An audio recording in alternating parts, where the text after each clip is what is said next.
Okay, we are live for the YouTube recording starting now. Hello and welcome to Baldur's Gate Descent into Avernus Session 27 with our friends Distracted Unicorn, Washik, Lalu, Fea, Fluffy Duck, and Wolfgar. Hello. I almost got it right. Damn it. Yeah. I'm kind of disappointed now that Lalu didn't introduce himself with "Hello, I'm Lalu." Hello, I'm Lalu. Wow. Is that still a meme? Yes. That's gonna be everlasting. It's a duck who wants to become a swan. I wanna be a swan. Yeah. Nah, I'm With fine this being one, a that's duck. not happening. I'm fine being a duck, especially Pope Duck. Alright. So, yes. There is a quiz. The first quiz. Well, it's the only quiz. I need you to tell me. What was the name of the priestess? I can answer that, but not from the top of my head. Ah, Like, yes. My character surely knows. I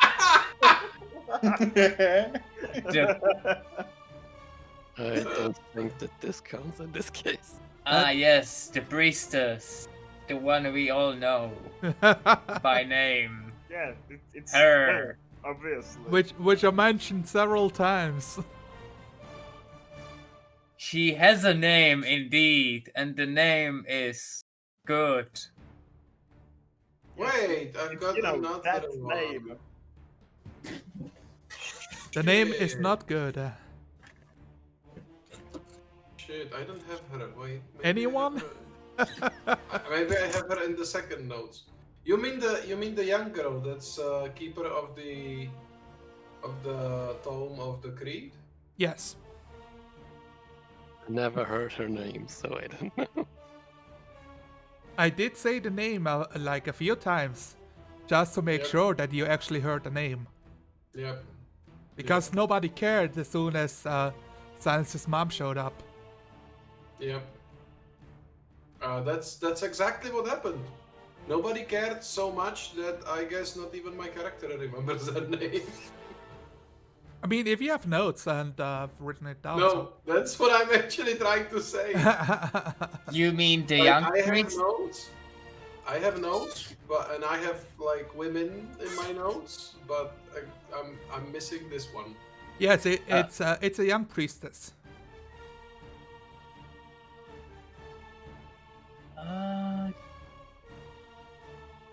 Wait, if you give me enough time, though. You will make out the name. No, I will just watch the old. Nobody has the notes right now. I do have notes. Give me a moment. In there. This is an embarrassing show of ineptitude. Well, that's what I actually expected is going to happen. 100%. I was like, Zunalar is going to ask us something that we should all remember. We won't be remembering it, and then he's going to be sad. The problem for me is that the scene where your mom showed up and the girl is the scene that I missed because I was somewhere else. That's What correct. do you expect? It took me like 3 months to learn the names of my colleagues, and there's like 4 of them. So I did mention her name again when she was praying by the sarcophagi that you broke open. Did you? I did. Really? There's a tip. It starts with P. Pina colada. The letter. Well, now we only need to guess every name from P. No, every fantasy word. Every fantasy name. Yeah. So P. PP. No. Now we will just call her PP. No. No. Okay, I guess you guys are not guessing it. Her name is... Wait. What was there? He's reading his notes, obviously. Obviously. It's Fuck, not like Are you just watching the YouTube video? Yes. No, Yeah, I'm exactly. no, Are you No. watching the Twitch WAD? no. Okay. Is it Furia? Yes. That's How- correct. How did you did it? You Uh, opened the book. No, I opened the Google.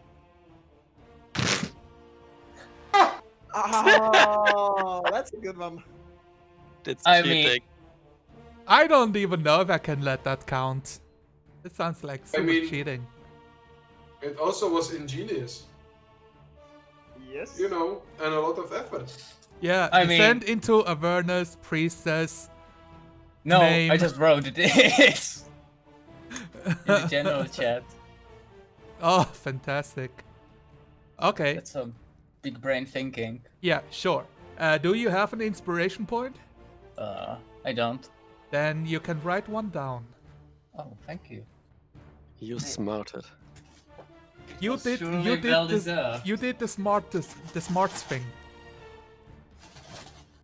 You have done smarts. Thank you. All right. So what happened last session? A lot of drama. A lot of talking for two first not a lot hours. of,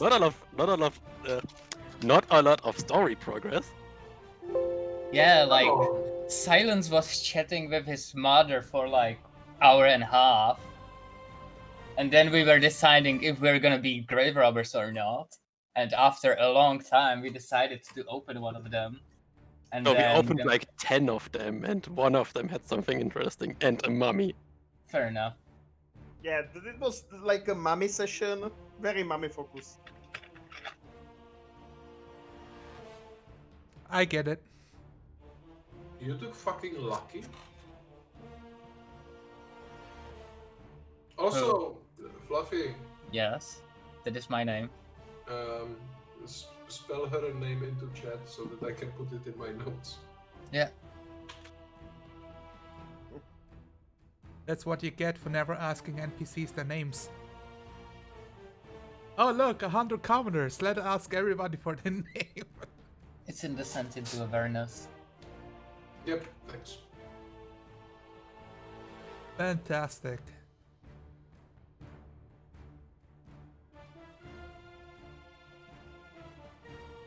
All right, Ippo. I want you to roll me a stealth check. That's not fine. Hello? Hello, hello. Yes, I can hear you. Stealth check, please.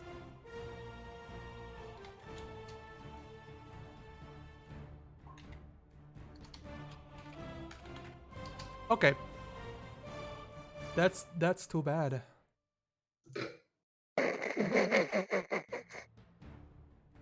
Are you going to punish him for the action that you, This is his stealth check for missing last session. There will be no shinies for Ippo.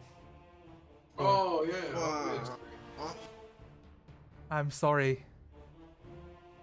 Is that about prices? There was potential for... Oh, Ippo comes back and has a few new shinies, but not today. Also, Lalu, can you do something with your mic or connection or something? Because you are like breaking down for me a lot. Oh, am I? Not now, but just the last thing before was completely like scrambled. So I don't know what's happening. Okay, and if I will be talking like this? It works. It works. Okay.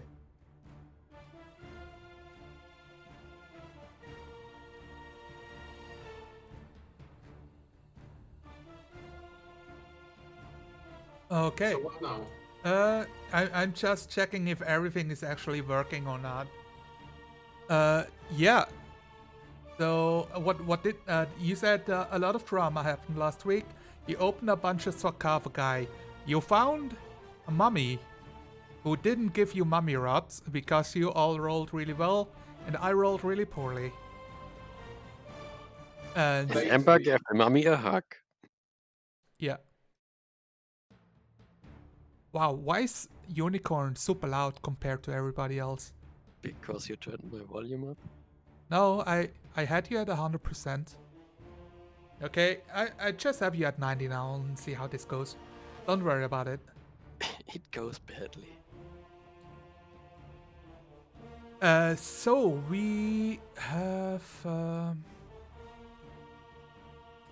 and after that, we had the whole talk about whether or not Amber is going to retire, which we had like the rest of the session has seen about, basically.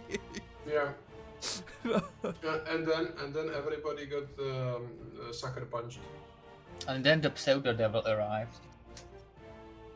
But yeah, New Devil arrived, and everybody was like, "Who's that?" It was the friendly devil. Yeah, turns out it's a friendly devil named Cerulon, who's from what you can tell, a battle princess on a hippogriff with an old companion. Look, we are playing DnD. In DnD we call those female paladins. Paladins? I don't know. Are you sure? Battle Princess is way more awesome. Are you sure she's not warrior princess? Magical warrior princess. That's wonderful. Let's just call her that, please. I think Silence is only he's only salty because he cannot be the warrior princess. Everybody wants to be the warrior princess. Well, of course. Exactly. Magical warrior princess. Why That wouldn't is be so awesome. Xena? It's like magical Xena. I don't want to be a magical warrior princess because I want to be the very best. You know, I was thinking when you stopped talking, I don't want to be the magical warrior printer.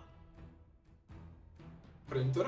Because it said print, and then you stop the sentence. Oh, To be fair, Silence already has like dragon that doesn't listen to him and doesn't listen to his commands. So he's kinda like Ash. yes. He's basically the reverse of Cyril. He has a dragon, Cyril has a hippogriff. His Also, dragon can fly, the hippogriff can fly. his also rank he's not- collecting NPCs, so gotta catch them all. Who's the catching one? Silence. Silence is Ash. Because he has a dragon who doesn't listen to him and he collects NPCs, i.e. Pokemon. Yeah, that's going to end now because Cyril is the great NPC collector of her campaign. I already hate her so much. Do we? Yeah. What was it? First, the Gnoll was the first enemy I converted. Then it was a doppelganger. Then the hippogriffs, who weren't enemies, but I recruited them anyway. Guess And I'll have to kill everyone then- before you guys can manage to adopt. That's a way to end our feuds over NPCs. Just kill them. I don't know if the campaign continues when you kill your own NPCs. It sounds like a thing to break up over. No, Want to you live killed that my game. pet goblin. Why? He's a goblin. Oh, I get it. So now Cirulan is going to be totally the favorite person of Silence's mother. So Silence is going to hate her guts. She's the daughter he never had. She never had. Yeah, exactly. Her daughter is a demon now. Okay. It's so much better than the dragon. Yeah, she has smooth skin, is not so saily, doesn't shed everywhere. Well, now this becomes less like Xena and more like soap opera. All right. So, and we are going to continue to. You guys went to the Grand Cemetery, if I believe, That That's was, correct. we were on the on the road. we were getting there, yes. So I need to check. Do I have a table? I believe I have a table. Can Yes, I well- find the table? Oh God, where's my table? By the way, is this your new audio setup? It's the old Neo audio setup. No. I plugged in the old USB microphone. It's still the same microphone, but I bought the XLR version. and the XLR cable broke, so now I have the USB version plugged in again. And we all know USB is better than the webcam microphone. Oh, definitely. Cause fuck that. Okay, do I have... Oh, I can't find it. So you can have a little bit of a chatter in the high hall. Ippo, you see like a new... He's not here. Oh, did he go? Why do? Frustration. No, he's there. Now he's here. Hi. Hello. Hippo, you have. Unicorn, describe your character to Lalu, who totally saw your last session. Oh, he can look the video from last session, so he knows. No. Go ahead.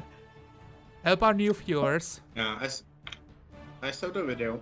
I didn't just upload like the we video. have, 2 winged motherfuckers. What do we have? To Nothing, win it, nothing. mother. No, Cyrilon is no mother, no fucker of mothers. Oh, come on. So she's basically a red-skinned woman of I wanted to say average height, but she's a bit taller.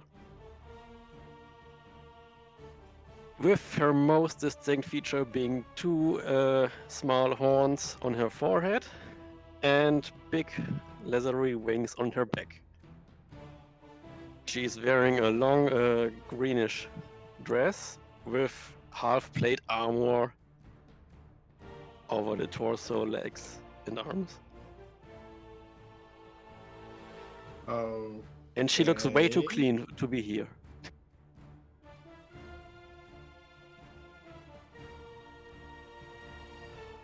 oh.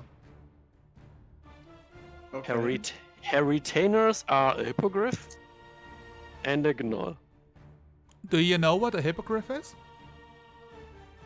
Yes. It's a big flappy thing. It's a griff. That's a hippo as well. No. It's a hippogriff. Yes, I know.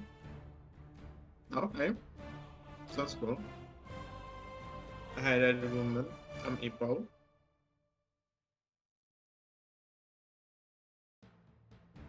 Yes, you are Hippo. He's Yes, I- talking to you.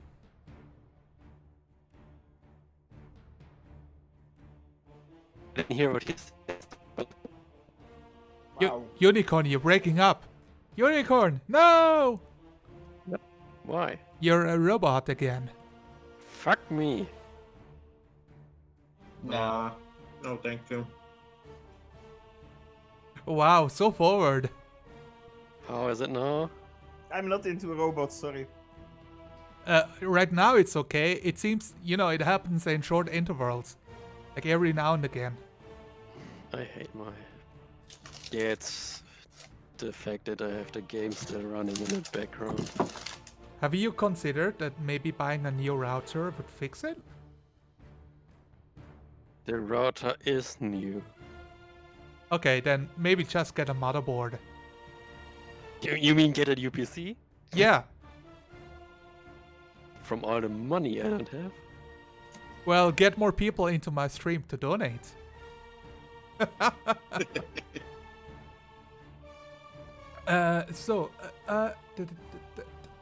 You guys are moving from the High Hall to the Grand Cemetery.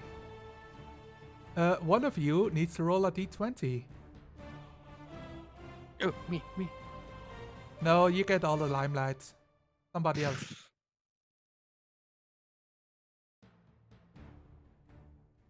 I will pick Lalo. Lalo, I choose you! So yeah, already rolled. Lalo, cast What have I 1d20. done to- Yeah, already roll. And it's a good roll. There are no good rolls on that table. That's why it doesn't count. Oh, is that a 17?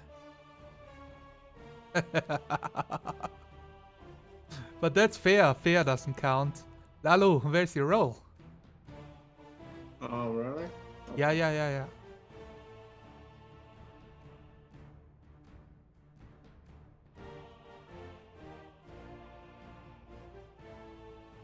Oh, it's a 20. Okay. That's still bad. What the fuck? Now I need to check because you guys did a bunch of encounters already, so 1, 2, 3, 4.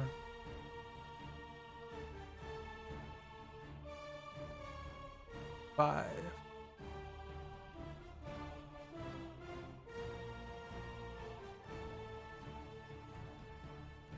Yeah, I need somebody. Yeah, just Ipo. Roll me a 1d5. Who? You.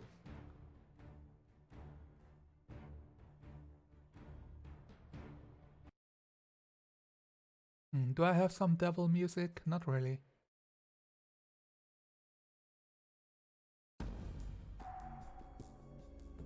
Oh, Ah, that's a 5. am I doing something wrong? No, 5 is it's okay.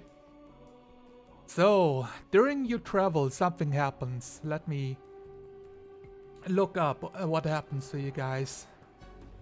You travel down the hill where the high hall is positioned at, coming to the lower levels, advancing towards the Grand Cemetery. And you find that on the streets, you see a charred humanoid corpse in the middle of the street, who is clutching a silvered longsword in its hand. What do you do?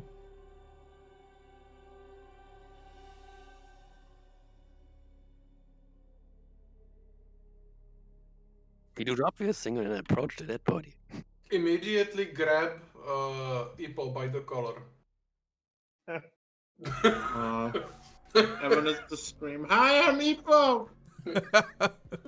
Immediately grab Ipo by the collar and lift him just so high that he cannot run. I will right use my to the spot. goggles. I will use my goggles to look at the place and the body closely, because that's what it can do. What do the goggles do? And the goggles are pretty much just binoculars. Then let me get exactly.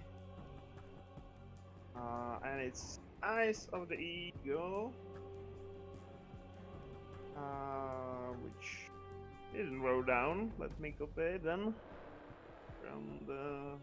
Because I don't remember giving you goggles, so I kind of I need to bought know. them in Baldur's Gate. No, in the Candlekeep.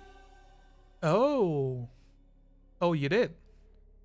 Yes, we were talking. You might remember this. We were talking about because originally it was like regular goggles, and we talked about taking them apart, and he used the glasses in his mechanical goggles, incorporated them in his gadget that he already had. So now he has zoom function. And now he has zoom functions. Well, what So, does it do well, mechanically? While wearing them, you have advantage on perception checks that rely on sight. In conditions of clear visibility, you can make out details of even extremely distant creatures and objects as small as 2 feet across. So, it allows you to see the body but not examine it. I will let you do a perception check. You do have so you gain advantage with the goggles, is that right? Yes, Okay, roll with advantage. I will just copy the text. Ipo, how hard are you struggling against silence to get to the shiny sword? Nah. Okay. If he's holding me, that's. If he's not struggling, I will slowly put him down and tell him not to run to that shining sword. It seems like a trap. Perception. Oh, my perception is absolute crap. But I will say something like, okay, and I will There's a use my bonus. mage hand. You all see a shiny spectral floating hand appear in the air.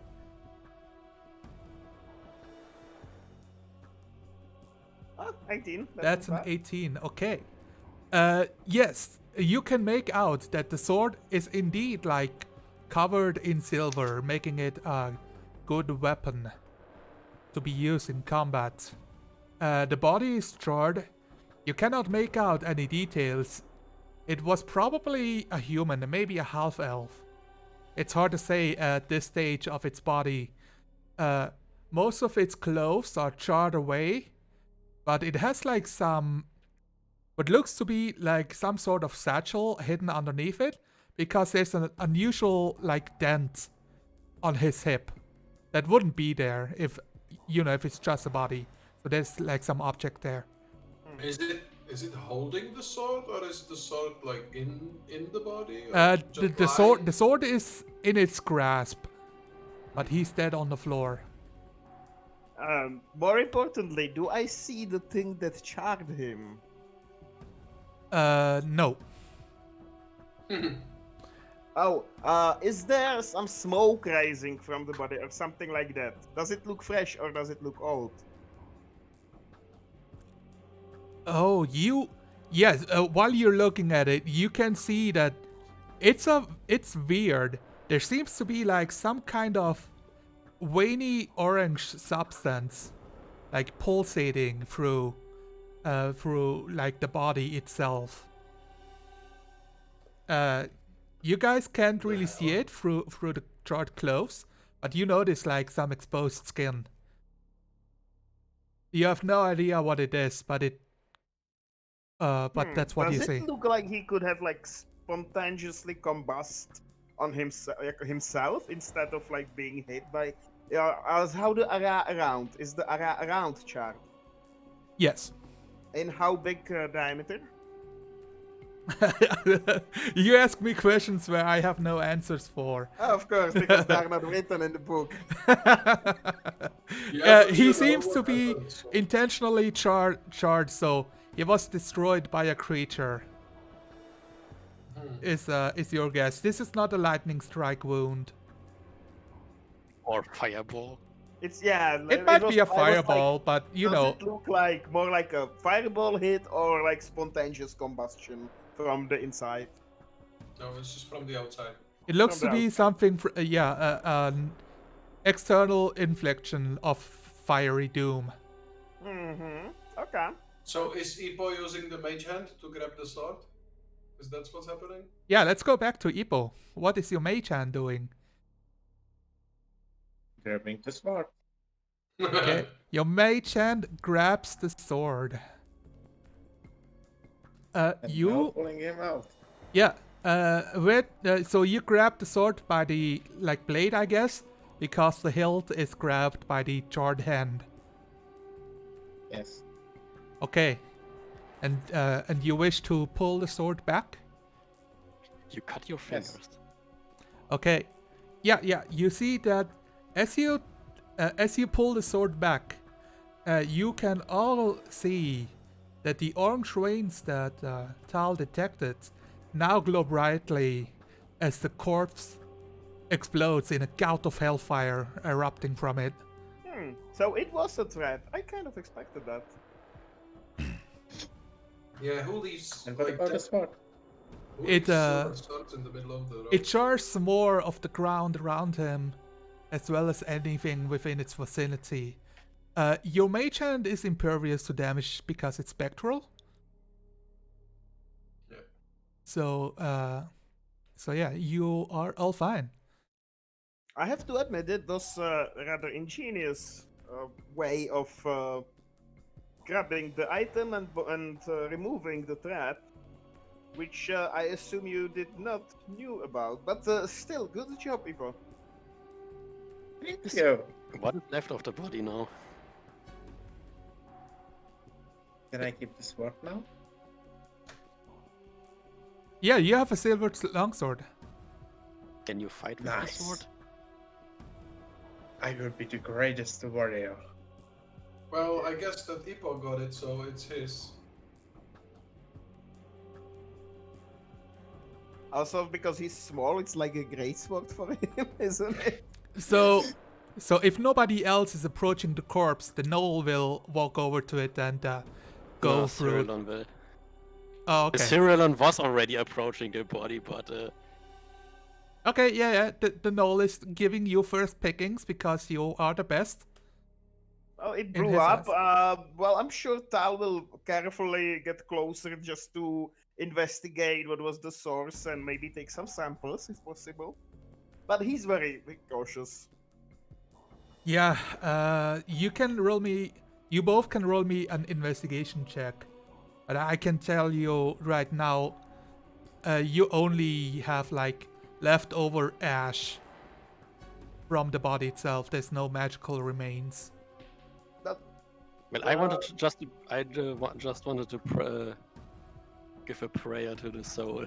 Yeah, Tal is not looking for magical items or anything like this. He wants to investigate the substance that caused the explosion and take sample of that if possible. What if it was just magic? Yeah, so whatever the source was, it's not alchemical. So there are no residues left over. You If it's ma- and if you it's don't magical, he find will like investigate. any runes like he was being warded. It seems to be it must have been most likely some kind of Like magical trap. like no, more like a planar source. Like an after effect from being dead in Avernus itself. Ah, Is anything left of the satchel? Yes. It's Cyrillon will in take it. tatters, it's charred, it's cindered. But inside you spot what looks to be a potion. A potion of what? potion of very strong bottle, obviously. A potion of which appears to be containing. So it's like a square flask that has a long neck, and then it's stoppered, and over the stopper itself is like a golden what's it called, like a golden band wrapped around it to hold it in place, and over that is a wax seal, which appears to have like some runes on it. The inside you can spot a liquid which appears to be like a bright, like a light colored blue.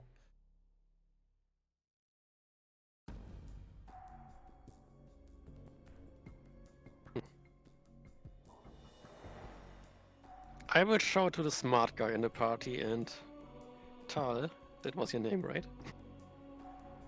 Yes, Tal Halnan, but just Tal is fine. Could you discern what this potion could do? Indeed. Let me see. Yeah, he will investigate the potion. How to identify potion 5e? Google. Let's Drink it. give me an Arcana check. I think you have to use identification spell. Well. Oh, look at that. So I'm going to say you take like 2 minutes to carefully observe the potion as you slowly undo the wrapping and break the seal of the stopper to allow you to get a taste after you have determined that it will not explode in your face, which you did successfully. And you realize that when you take like a small lick of the potion, that you feel stronger. Oh. Yeah, interesting. So it's After a slightly while, from the hot. consistency of the potion itself, and when you taste it, it tastes like very cool, like you're drinking ice. This is a potion of rust giant strength. Very nice. What it does? gives you plus strength. Yes, but it gives you plus, or it sets to it's to like 18 or 20.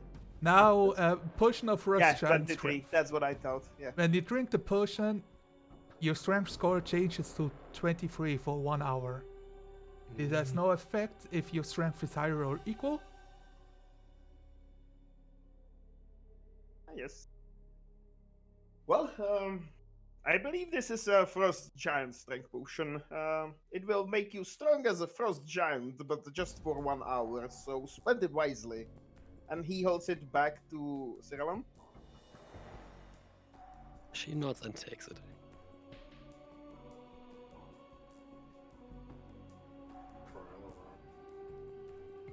What? I think. Is the Dragonborn grumbly? Dragonborn is a paladin. He would never covet physical possessions. But the player does. That's what I thought. Okay. So, I should not tell you what this character possessed in the other campaign. You know, it's potion of being cool for 1 hour, so everyone wants it. Yeah, but Tyrion is cool all the time. Look, I get it. Your character is cool. Stop rubbing it in my face. just take But it. you have such a rubbable face. Yeah, I know. I mean, it's not properly geometrically shaped to be rubbed easily. That can be changed. So, Ippo, your longsword does 1d8 slashing damage, and it's versatile, which means when you hold it with both hands, you do 1d10 damage. Are you I proficient have in no longsword? idea what does it mean. What? Versatile means you can hold it with both hands and do 1d10 damage. Oh. Okay. It's really big for you, so you can use it as great sword, literally. What's your weapon proficiency though? Do you have martial weapon proficiency? I don't think he does. Yeah, I use only daggers. let's look at your character sheet. There are no proficiencies listed. You are good at nothing. Oh, you posted it on the right side, I see. Weapons, simple weapons. So you're not proficient, you would just roll with your strength score. Which is Oh, 0. yes. Which is good enough, you know. Yes, a 1d20 chance of hitting things. Hmm. Alright. Which Somebody shrinks want that down to a 20% chance when everything is an AC of 16 or so. Silence, do you want that sword? I already have a weapon. You have found it. And Somebody you can needs that keep it. sword. I could use it if I found a shield. Then I could use sword and shield like the other paladin. But But, he uses a mace, but who cares? but if you found the sword and you would like to use it but you cannot, then I am willing to trade you the mace for it. Hmm. Can I use Mace it is a as simple weapon. mage mace? Mace is a simple weapon, yeah, so you should be able to use it. You know, even a person who doesn't know how to use weapons can still hit people on the head with a blunt object.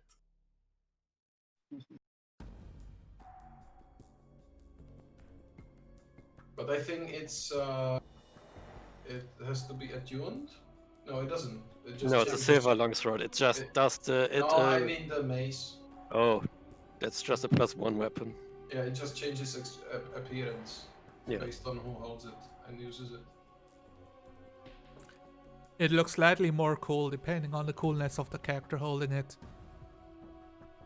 Yeah. So Ippo, if you really wish to have a weapon, then I'd be willing. Hmm. I really wish to have more gold, not that shiny big thing that I can't carry. Okay. Well then, let's find a way to sell this sword later. I Or like that idea. Or maybe, Squeegee, do we have enough money? Squeegee looks He's at like- your like accountings Yeah, of yeah. gold and gemstones. What does it say? It says like I've got 80 gold, so Enough money What for would what? what would be a reasonable Squeegee? What would be a reasonable price for this weapon? Give She me a looks 5 gold and it's yours. I don't know if that's fair. well. He says How does 1,700 gold sound? Okay, I know, it's not fair. Give me 4 gold. What does Squeegee say? I mean, she does not want to interrupt you guys, so so you still look for her advice. Yep. She would say, "Let me look at the value of a normal longsword real quick." Okay. Yeah, she would say like 90 gold pieces. 90. I don't have enough money then. But I can give you 80 for it. Roll a persuasion check. Do I have to? I don't know. Is it- Ipo tells is me. Ipo resisting? It feels like a bargain is being struck here, so Like people wanted 4, so I don't know the complicated machinations of how Ipo does trade. So Exactly. so I don't think Ipo knows complicated machinations how Ipo makes trade.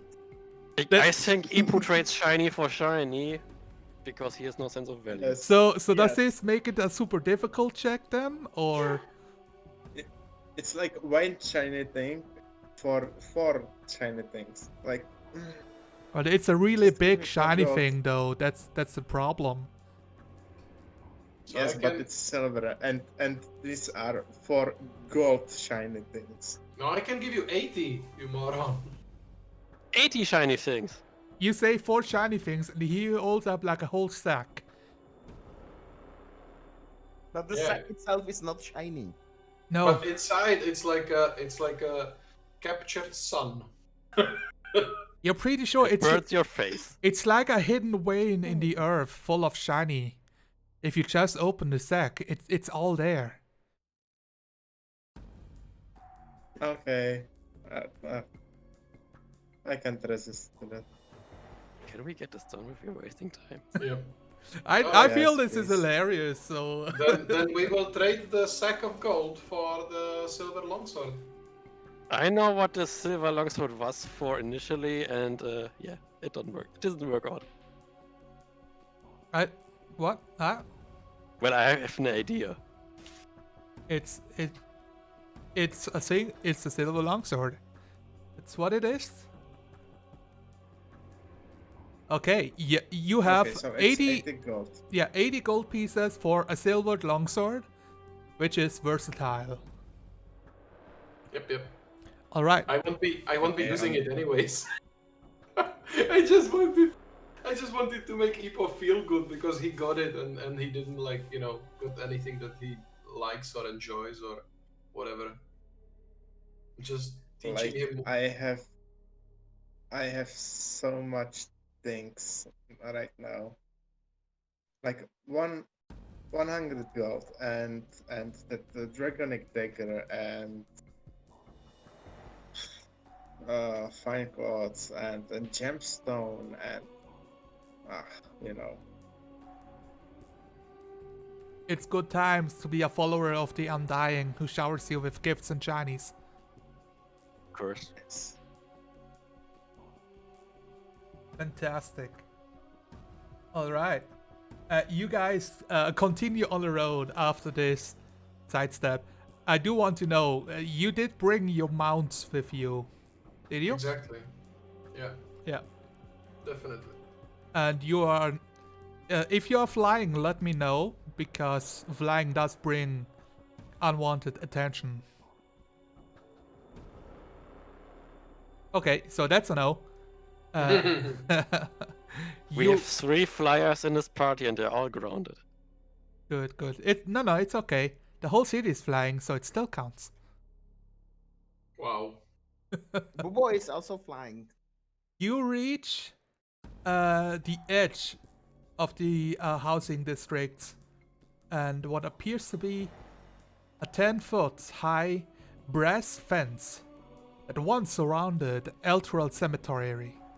It has fallen in numerous places, and the wide gate allowing access to the grounds has been torn from its hinges.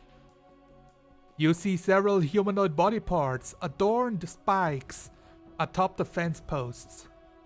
Some of the body parts wriggle and writhe as if undead, twitching in concert with the lightning flashes of the companion.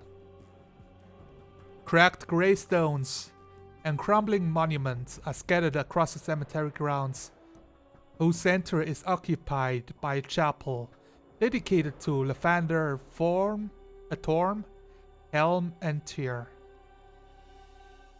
That once holy structure now glows with a fetid purple radiance.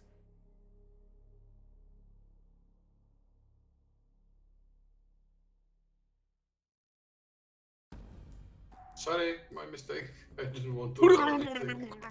I like the random words it says. Yes. The hell.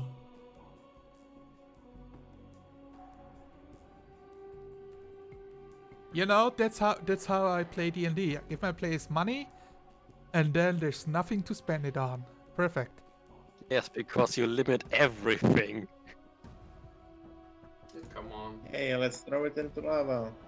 I mean, in Candlekeep, we could buy like 4 healing potions. Yeah, did you? We No. did. We Well, never we said did- it, so We did some. We did buy some. well, Ember has no healing potions on her character sheet left, and Cyril has no healing potions on her character sheet anyway. I mean, we can just try scavenging. Yeah, finding an alchemist shop, trying to find Oh, something. by the way, I have a question. Since we were spending quite some time in the High Hall, did Tal fix my lens as he promised? He did? So there's no problem with time, right? Zonalar. What's your lens? My lens was splintered. Oh, the lens. Yeah, it was Tal's lance. puzzle. Yeah, Yeah, and it was splintered really badly, but Tal rolled super high and got all the pieces. And with the long rest, he had enough time to puzzle it back together. It wasn't an arduous task, but you know, he's dedicated.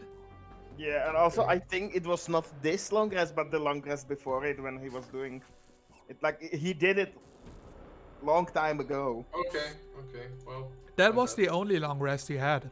Yeah, I think so. No, I think he did it before we came to Avernus. That was a short. No, I broke it in Avernus, You dude. broke it in Avernus? Yes. Yes, And then this was our first long rest. It- Okay, yes. then. You okay then. you had the short rest in the zombie infested house, I believe. I guess I'm confused because he didn't be so long. It feels like it's been months already. Okay then. Well, anyway, he would fix it. So it's fixed. Well, I described the place. Do you wish to go past the dead body parts on fences and enter through the front gates?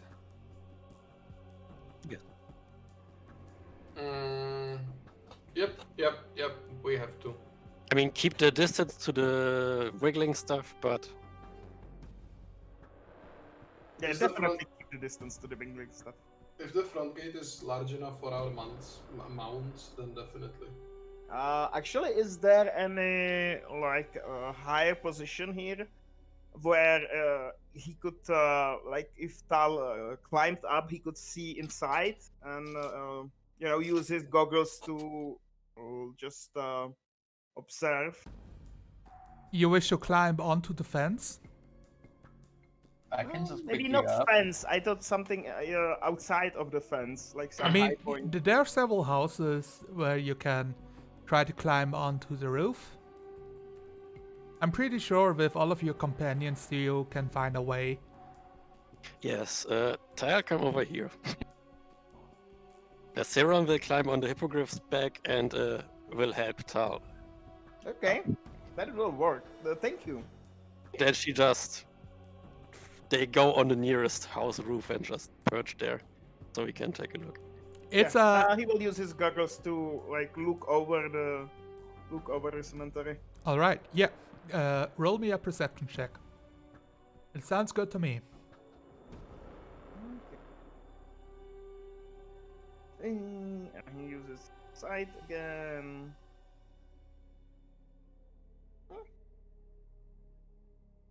That is not terrible. It's a 19. A 19 is good. Several things come to your notice.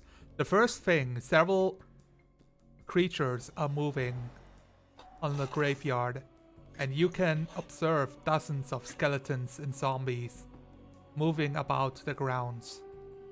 They look to be wandering aimlessly and without direction.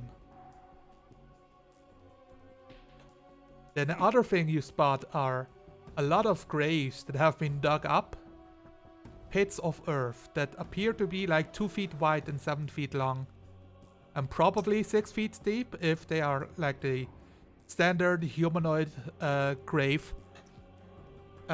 Standards norm 17, like you're used to. But who knows, humans might be doing it differently in Elturel. And from what you can see, looks to be by the chapel, there are like really big skeletons, but you cannot quite make out the details. Yeah, definitely double the size of the other ones. And So you something believe like skeleton golems, probably. yeah, you're pretty sure you spot like you spot one of them. You have a better look, and you can see horns on his head.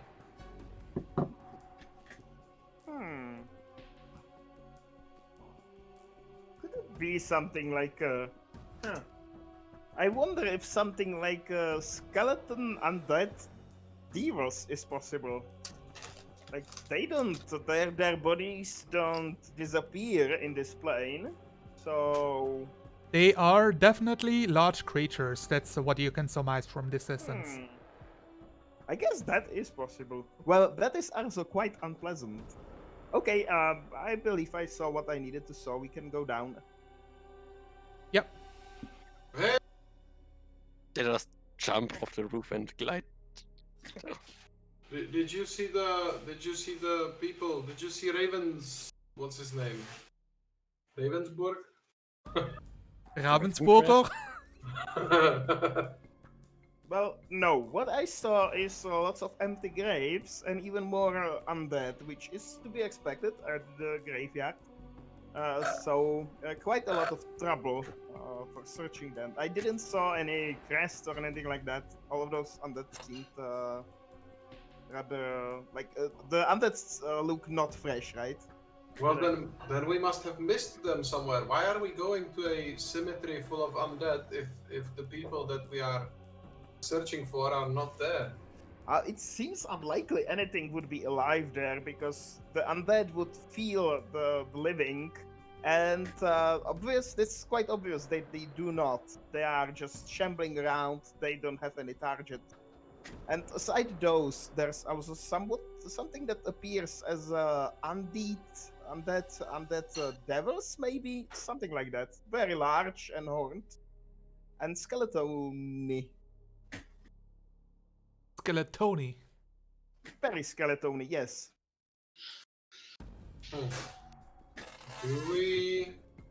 Is there some sort of check or something that we could do to perhaps try and discover if those people that we're looking for ever went to the cemetery? Like, I don't know, tracks of armored boots maybe? Or even horses? Do you wish to check for them? Yeah, somehow, yep. Yeah, you can roll me a survival check. Wow, that's one of those things that I kind of You can ask for help. I'll definitely ask for help. Because I'll be like, listen, if those people that we're looking for are not on that cemetery, then why would we go there? But just that you didn't see them, let me help me find if we can find some tracks or Well, some marks that they I'm have ever fairly passed through here. certain. I'm fairly certain nothing alive is on that cemetery, which means that those people either did not went there at all, or they are sadly dead as well. That's Just because you haven't seen them doesn't mean they're there. yeah, that's a thing we would have to confirm. I Well- haven't seen you in the cathedral, but Is you there haven't- any like big crypt or something in the Well, cemetery? Yes, church? that's what I'm trying to explain to you. That I did not saw them, but the undead would feel them because that's the thing undead do. That they can, feel the living, and they are drawn to the living. So if there was something living, like let's say hiding in a crypt, they would probably just try to swarm that crypt and get inside. But they are doing nothing like that. They are just wandering aimlessly, as if there's nothing on that, let's say, radar on theirs. Tal, means- I don't believe undead have the magical ability to sense life through walls. Tal, have you battled undead before? Well, yes. When? Obviously here and he read books on that. Like he knows that they are like following the living creatures. Yeah, by sight. They look at them, they see them, they sense they're living, they follow them. They don't have even they even don't have eyeballs. Most of them. at I least. said sight. Sight doesn't necessarily mean eyeballs. Uh, That's something that you very quickly learn in Shadowrun. I'm not quite sure about it. Some of those even don't have heads. Also, we already fought undead. The problem is, the last party member that did so was the Emperor. Well, it's possible someone could be alive there, but not on the surface. That would have to be hidden somewhere deeper. Like inside of the big building that looks like a chapel and might be with hollowed ground. So can we please try and find the tracks? Maybe they just went here and they discovered it's full of undead and that whatever their objective was not here and they went somewhere else. Ipo, you do find what looks to be armored footprints that have entered through the front gate. Yeah, I see shit. Literally. Don't No, call there's a yourself that. footprint. Cyrillon will try to attempt to open the gate. No, the gate is busted open off its hinges. Then she will open it a bit more.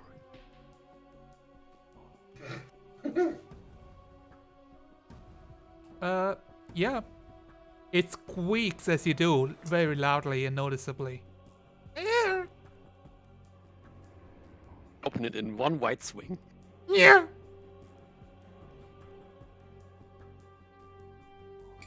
And she pulls out her greatsword. Yeah, you can see zombies and skeletons like 30 feet away from you, walking around aimlessly.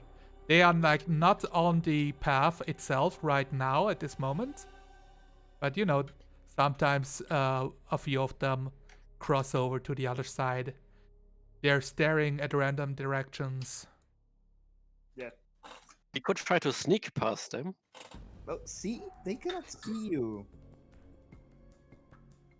But they would feel you if you, came closer. Do you want to try that out? That would be academically quite interesting, but not very safe, I'm afraid. It's just a few undead. You said there were dozens, right? Dozens. But not Yeah. all at one point. Yeah, exactly. They are all over the cemetery. Would I be So- able to follow the tracks that Ipo found once he found them? They appear to be walking on the main path. Ooh. Okay So then. the undead weren't probably weren't there when they passed through. Either they weren't there, or they had some means to make them unaware of themselves. Well, maybe they have clerics. Some divine magic can probably do that. Yep, probably. Well, we have can't. 2 paladins. That should be enough. I will lead the. I have to follow them, and I have to find out what happened to these people. So I'm going in there. Let's go then before one of those big ones get here, because I'm pretty sure we can handle the small ones, but the big ones would might be a problem. Okay, I shall lead them with my trusty lance and my shield and my mount. So you start, you're going down to walk on the path. Yep. Trying to like watch out for whenever undead spot me, to prepare to fight. So yeah, you start walking on the paths.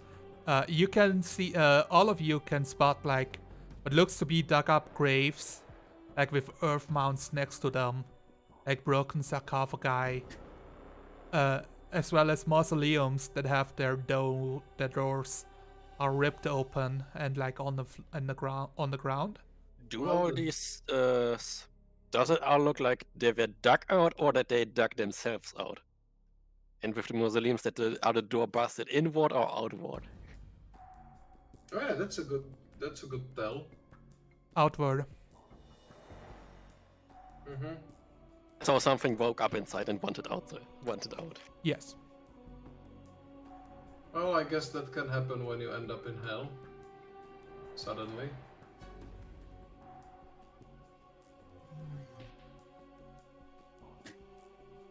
Looking for details real quick. Okay. I mean, we can try to snake our way through the undead groups and avoid as many as possible. Yeah. Or we Yep. can just walk straight towards the chapel and fight everything that gets. Like, in our how way. close do you guys want to come to skeletons and zombies? Well, something wrote the default range of everything is basically 20 or 30 feet. So I say we don't get closer than 35 feet. Yeah, I would feel safer at 60, but look, we are basically going to keep our distance as far as we can from anything, as long as we can keep to the road. And if there is something we cannot avoid, then it would be prudent to have, to shoot it as quickly as possible before it alerts others. Okay, everybody roll me a stealth check. Well, this is no. I don't think undead are famed for their tactical savviness. We are going to regarding see undead. if you guys can Look, maneuver neither are through we. all the skeletons without, I rolled garnering a their 20. attention. 20, 14. Do you have disadvantage on stealth checks? Me? Oh yeah, I do. So 3. Of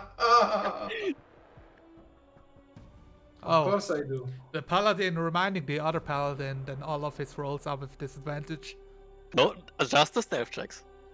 because of the Yeah, armor. I imagine like in Yeah, the because of armor. in the And full armor they are just trying to be very sneaky. And Cyrillon is like, "Wow, you are very sneaky in that full armor. How are you doing that?" And and Silence is like, "Well, because..." And at that moment he just drops his helmet or something like that. Also, I would like to remind you that I'm riding a giant fucking lizard. Yeah. Also, that is a thing. Yeah, the thing is, I don't roll with disadvantage. Yeah, well, yeah, obviously, because you got gimmicks. Why? Yeah, What? everyone got 2 magic items, and I got something. Ooh, okay. What does your magic item do that you don't roll with disadvantage? The half plate is made of mithril, Oh, okay. Yeah, and but that nullifies the disadvantage on stealth checks. Aren't you still riding the huge hypoglyph? No, I'm walking beside it. Oh. Well, the hypoglyph should roll as well, shouldn't it? Because the hippogriff is not a mount, he's a friend. I mean, I'm choosing not to roll for every NPC right now. Unless, Yeah, then we would have to roll for unless you want to roll for Squeaky your and then owl for and for your Rhea. cats. I'm just saying it's easier to hide kobold than a hypogryph. Yeah. But we will not roll for the 5 NPCs with you guys. It doesn't matter because silence failed so much. I mean, Ipo also failed so much, so. Yeah.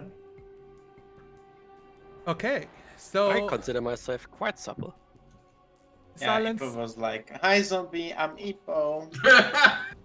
Hi, Ipo, I'm zombie.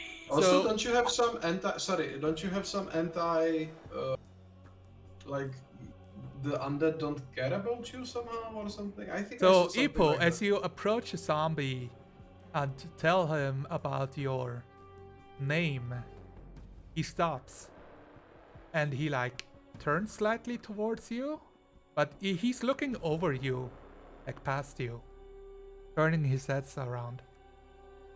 Cyrillon, Aw. all of you guys, as you're like watching this, another zombie walks past Silence, like, and brushes against him and falls over.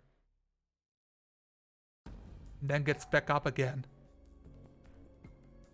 And then. Keeps on walking.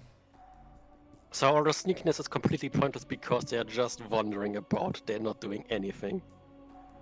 This is the strangest undead I've ever seen. This is the Are moment. you going to complain? I mean, this is the moment when one huge, gigantic skeleton steps around like the corner of a mausoleum and turns its head towards you. And And- there's a red glow where the eye sockets are supposed to be. You that realize that it appears to have like double jointed legs that end up in 2 cloven hoofs and 2 big horns on its head.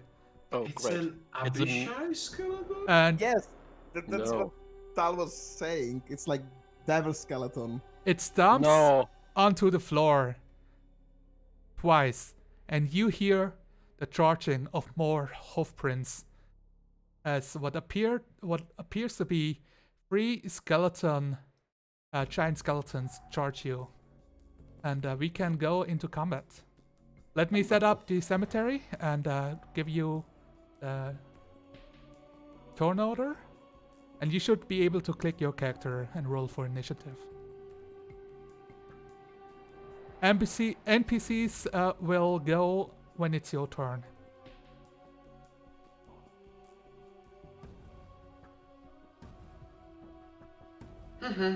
Let's do this. Leroy Jenkins. Roll character. Click your character before you roll.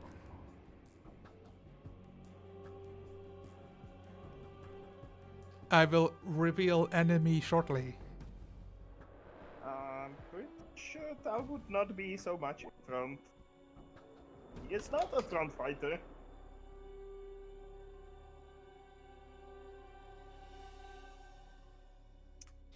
So there will be no. He's definitely not a front There will be fighter. no like stealth and like surprise round checks. You guys expected zombie fights.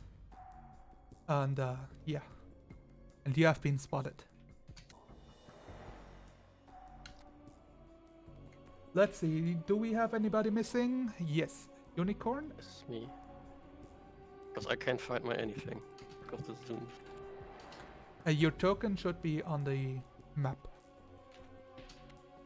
Can you see the battlefield? Is the vision working? Yes. I think so. Yeah, seems to be.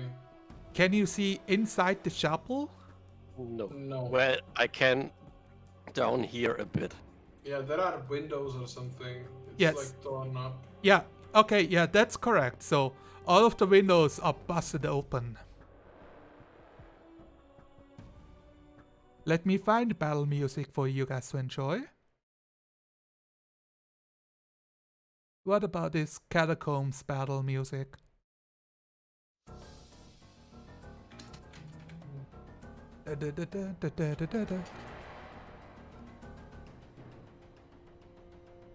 All right. Oh, we have a bunch of low rolls today. Well, I mean, look, we are fighting undead, so we are giving them the, you know, easy initiative. Shame it isn't zombies, though. So the city's descent into Avernus has taken its toll on this once beautiful chapel. Nearly all stained glass windows along the outside walls have been smashed, and the main doors hang open. No sign of any other creatures in or around the building can be seen, with the exception of what appear to be 3 huge skeletons. Fuck me.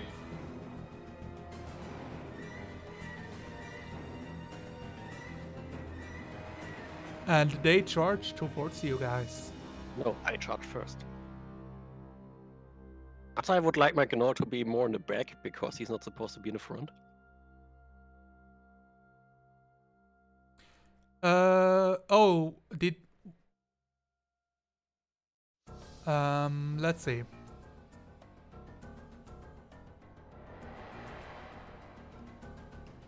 Checking. What's your initiative, Cyrillon? If it's not 6. It's Yeah. 6. So why are you first? I didn't say I'm first. I said I wanted to buy Gnaw to be further back because he's not supposed in the front line. Okay. That works for me. He's too squishy as an NPC. I don't want him to die on the first encounter. You know, that's too bad.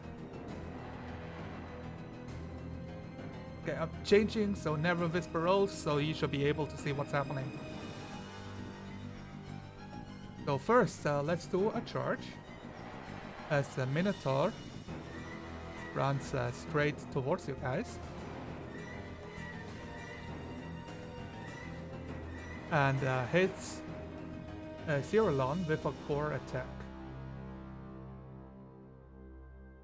Okay, I need to roll for the core attack to see if I hit. 22. Yeah. Are you on top of the hippogriff? No, I'm on foot. Why do I always have to say that I'm on foot? Because I'm always on foot. It's important.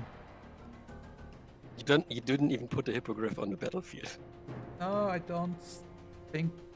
You know, I'm prepping a lot of stuff, and the hippogriff is not in the book.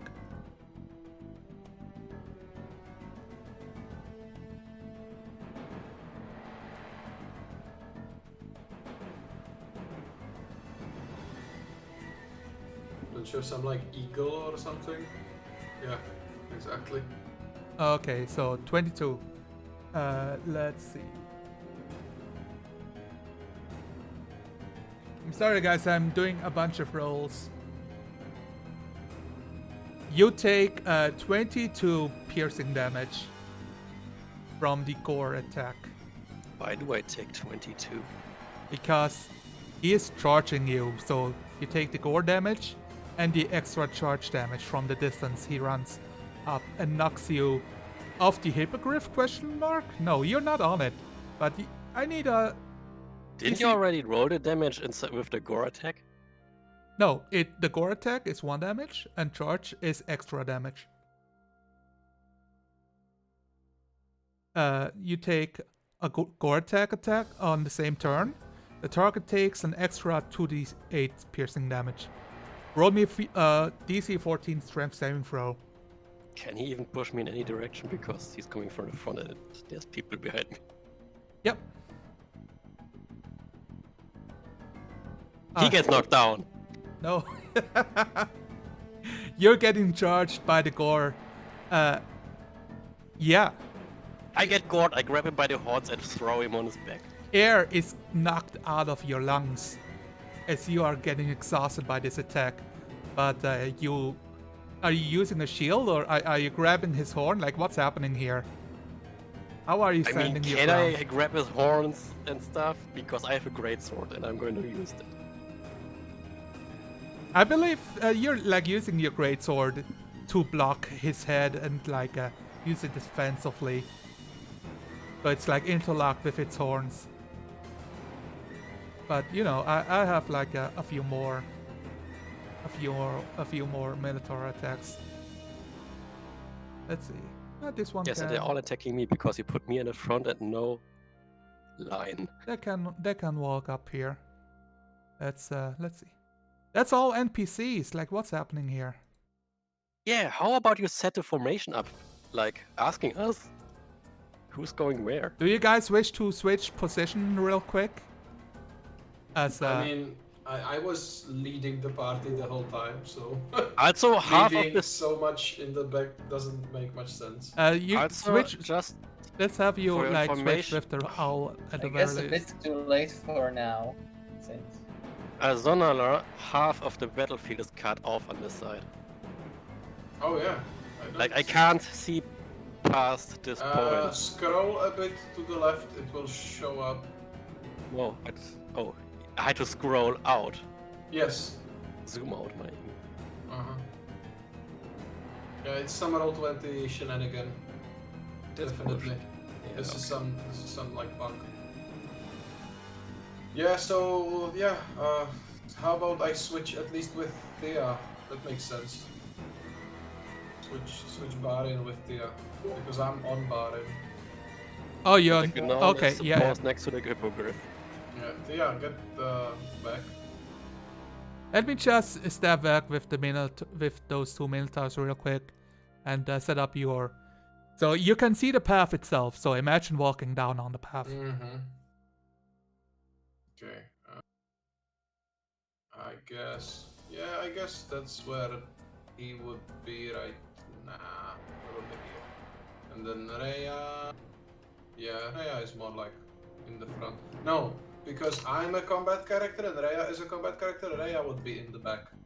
So that we got charged from the back. And where is the Hippogriff actually? Are you okay with... I can't move the Hippogriffs though. Okay. So Rhea is in the back, I would say. Should be able to give you control of Hippogriff. Others can position themselves however they want. You can move Hippogriff now.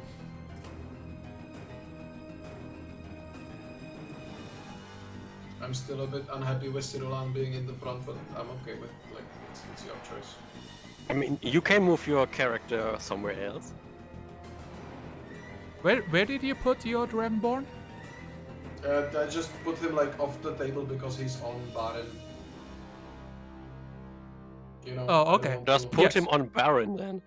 Yeah, but he's. You on the can layer right under- right okay, click. How it works. When you go right click, you should be able to click on two back to Nah, have the layer. Only you can do it actually. Oh, okay. Yeah, I did that thing. Okay, I awesome. did. Good. So we have like a lot of Minotaurs, like one here, one here, one here. And yeah, they will try.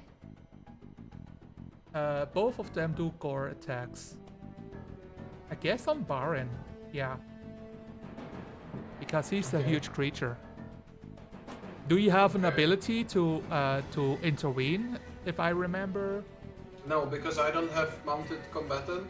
Oh, like that's the feat. feat ability. However, what I have is Saddle of the Cavalier, which gives disadvantage to attacks against the mount.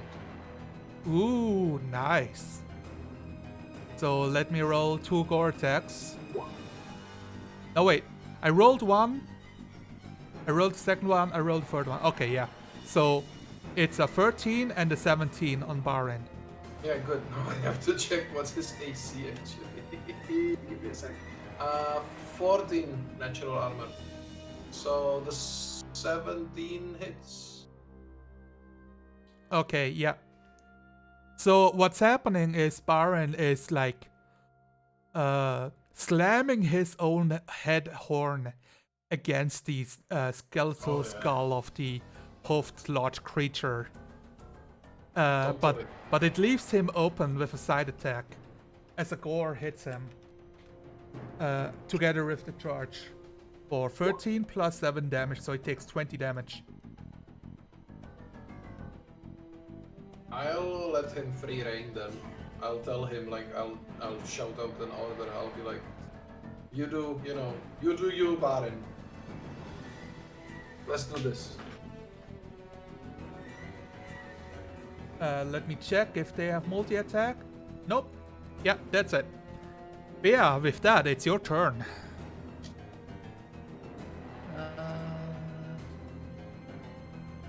She's gonna put those silver-tipped arrows to good use.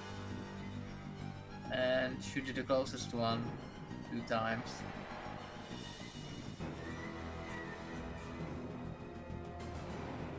Pew pew.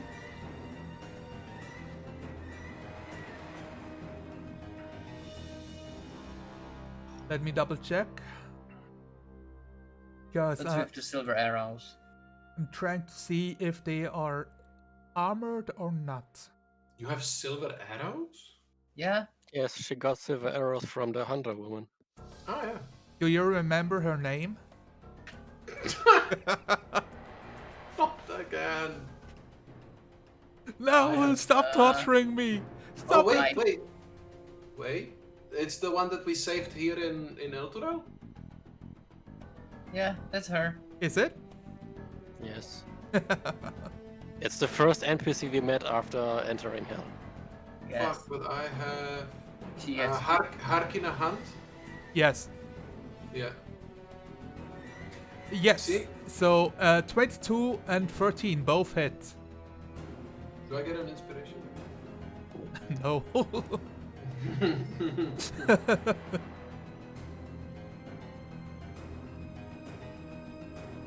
At first I was like, what hunter woman? If anyone is still in the chat, press F for the players. Yeah. No, we don't deserve that.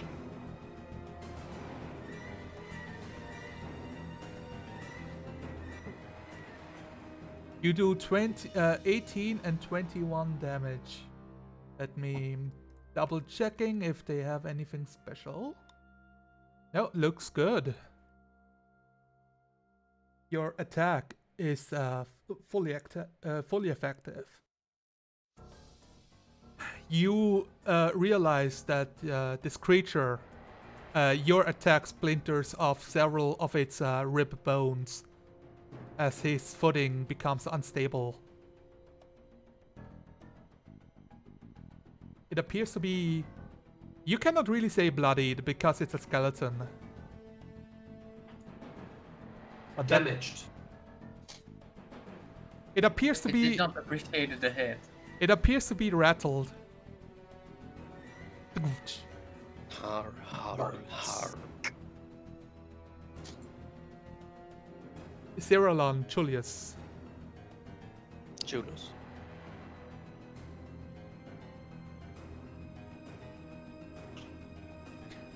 Describe to me what you're doing. I'm currently checking if my stuff is what kind of action my stuff is. I am asking for roleplay, and all I get is I roll my longbows. I roll attack on the enemy. At first, she will glide her hand over the blade and make it blue glowish. Oh wow. Yes, The because blue. I can do that. Okay. Is it an effect that anyone here would recognize? Anyone who has any knowledge in magic, divine magic. I have no idea. And then I will attack the skeleton that attacked me. I will hit it with divine fury. So, Not the same fury that Amber used. all right. It would be this one that's rattled. That's laughable. The 10 probably misses. You're trying to pull away the sword from its horns to give an attack, but when you try, he just pushes the horns deeper, and you cannot free yourself for a good strike without exposing your sides. Then I will use my wings to jump up and hit him from above. You fly to the air like, oh, you jump? Okay. The 13 It's does a big hit. jump. It's good enough. This skeleton is not wearing any armor. What? You can fly? No. Jump. And I will make it suffer even more. Oh, here we go. So, Here we go. okay. Ah, what? 10 slashing damage. Where's the more suffering? Come on. You know, it's budget suffering. Yeah, there we go. And it's a +1 magic weapon damage, so it's 27.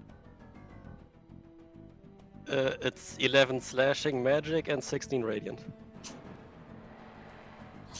Let me check. So they take normal damage. It's magical weapon now, so so nothing changes there. It's nothing special about radiant damage. Okay.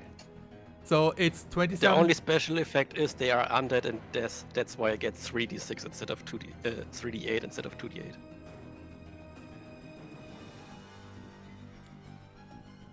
Okay. So it's 27 damage. You know, I don't want to say it, but this creature has 28 hit points, and you did 27 damage. Wait, did I roll? What did I roll in damage with the great? No, I rolled a 3 and a 3, so exactly the stuff I can't re-roll. Oh, you have to reroll with the 1 and 2. I can re-roll 1s and 2s, All right. but I have to take the new result. Magic weapon. No, that's not magic weapon. That's great weapon fighting. No, I mean your spell. Yes. And I think with that, what's your hippogriff doing? He's standing back and taking the what's the stuff that gives the enemy disadvantage on attacks. What was it? Oh, it's evading. Dodge. Yeah, dodge. So it's standing back, but actually jittering from side to side. It's doing the doing the boxer dance. I believe that. So this is what I imagine. His head is low to the ground, while his wings are spread up high, and it's prepared to like flap to the sides to dodge any attacks. Yes, or jump over a charging enemy. Yeah, something like that. It's preparing for what's it called? Like the Spanish bull ring thingy. Bloodsport. Bloodsport. No, that's not the name, but that's what it is. I'm sorry, guys. I'm messing it up. The guy. Hello, Ramorius. Welcome to the stream. With that, we go to Ippo. Ippo the Kobold. Roll me a history check, Ippo. History check.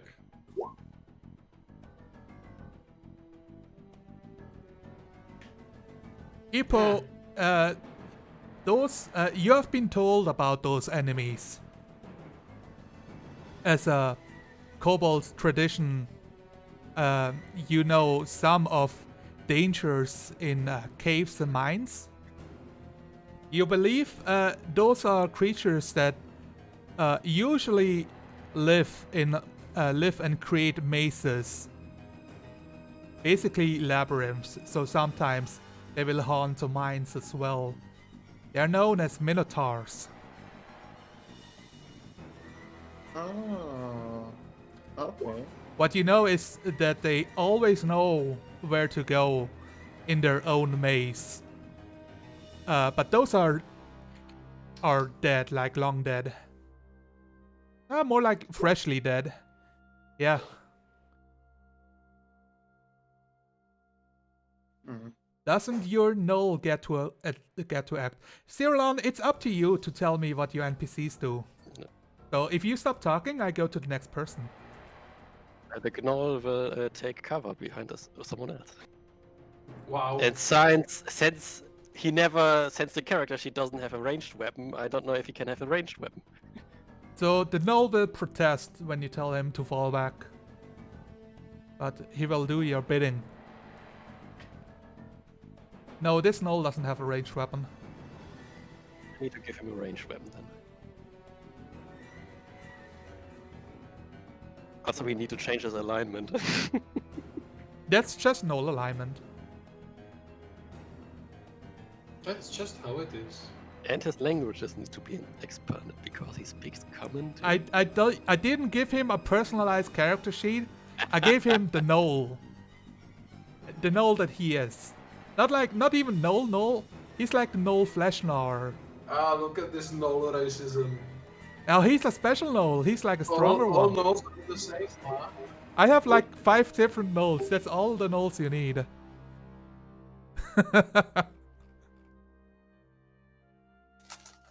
Okay, so what's Ippo doing then, I guess? Yes. I'm sorry, Ippo. Ippo. Kill stealing, probably. I don't know. Dude, you're in combat. What do you mean you don't know? Just pew pew, Eldritch Blast. To which creature? This one. Alright. A 20 and 22 both hit. Roll for damage. Nice.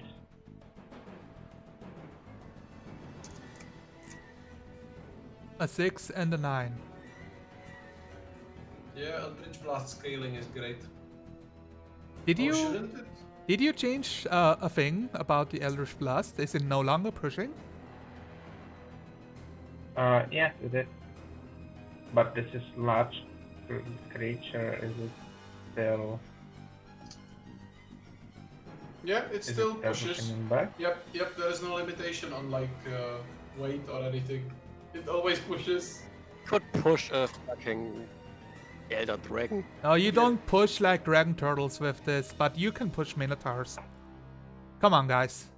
We are in the realm of fiction, not like fucking. I wanted to say fantasy. Well, So what's the push range? Is it 10 feet per shot? Yes, 10 feet per hit. So let's Oh, push that's him nice. back and let's give him. So this guy is gonna get another fucking. we can Uh, charge again. Wonderful. Yeah. To not push them? This if- is the demon armor all over again. No. I think he can decide to not push them if he wants to. Because it's an effect that he like has to activate on the Eldritch Blast. It's a modification of the Eldritch Blast. But I'm not sure. Around has been more detrimental than useful. Sorry, Ippo. Let me take a look real quick. Okay. When you hit a creature with Eldritch Blast, you can push. Oh, you clicked back again. But Yeah. you already said them. Oh, But you sorry, can- sorry. You can push him back, so it's up to you. I mean, Now push him. push. All right, yeah, he has been pushed. Ippo has no NPCs to worry about, so we go over to Silence. Yay. Oh yeah. Well, Silence got his tactical situation changed at the last moment. Yeah, you got jiggled around in your saddle, but the saddle is so magical that it holds you on top of your Exactly. companion. So I gave Barin a free rein and I'm not giving him any commands. What does he do? Yeah, we can start with him. He will attack Okay. because you know that's what he would do. So let's do a bite on the tail. It's more. My question is more if he does move anywhere. No. Oh yeah, let the GM play with themselves. Yeah, so he rolls a 7 for an attack, which is a miss, but he does hit with the tail, which appears to be doing 8 bludgeoning damage. And as his tail like smacks into the Minotaur itself, you see several ribs crack and break off. It's super effective. It's super effective. Then I will super not effectively. You realize that his bludgeoning attack is more effective than all the stabbing and piercing you're doing. Can I reach the closest giant with the closest Minotaur with my mace? Yeah, consider From yourself. Barin's back? Yeah? Yeah, Okay. consider yourself having the 10 feet on top of Baron's back. So you can Okay. reach both Minotaurs. Ooh. Wait, with the... But that would be with the lens. Oh, yeah, yeah. If you have reached, then both. With Yeah, the lance, you if can I- reach the bottom one. With the... Okay, so I'm gonna use the mace, which does not have reach, and I will reach the bottom one with my mace. Yeah, you turn your Baron by 90 degrees. It's more like I turn like myself in the... You know... Yeah. I use the shield hand to like hold on to the saddle so that I can, you know, use my whole body to extend the hand that's actually, you know, holding the weapon as Yeah. far as I can. Yeah, you lean out of your car window to smack the other guy. Exactly. It's a drive-by, motherfucker. All right, let me go drive-by. Oh, okay. That's that's a crit. That was a good idea. That's, by the way, the second 20 I rolled tonight. I am afraid that these are going to run out quick. Yeah, they are running out quick. So that's 9 bludgeoning magical damage. 9 bludgeoning magical damage, yes. It is confirmed. They are vulnerable to bludgeoning damage. He takes 18. Nice. Woohoo. He looks to be cracked. And you know what? And I'm gonna go for the kneecap for the second strike.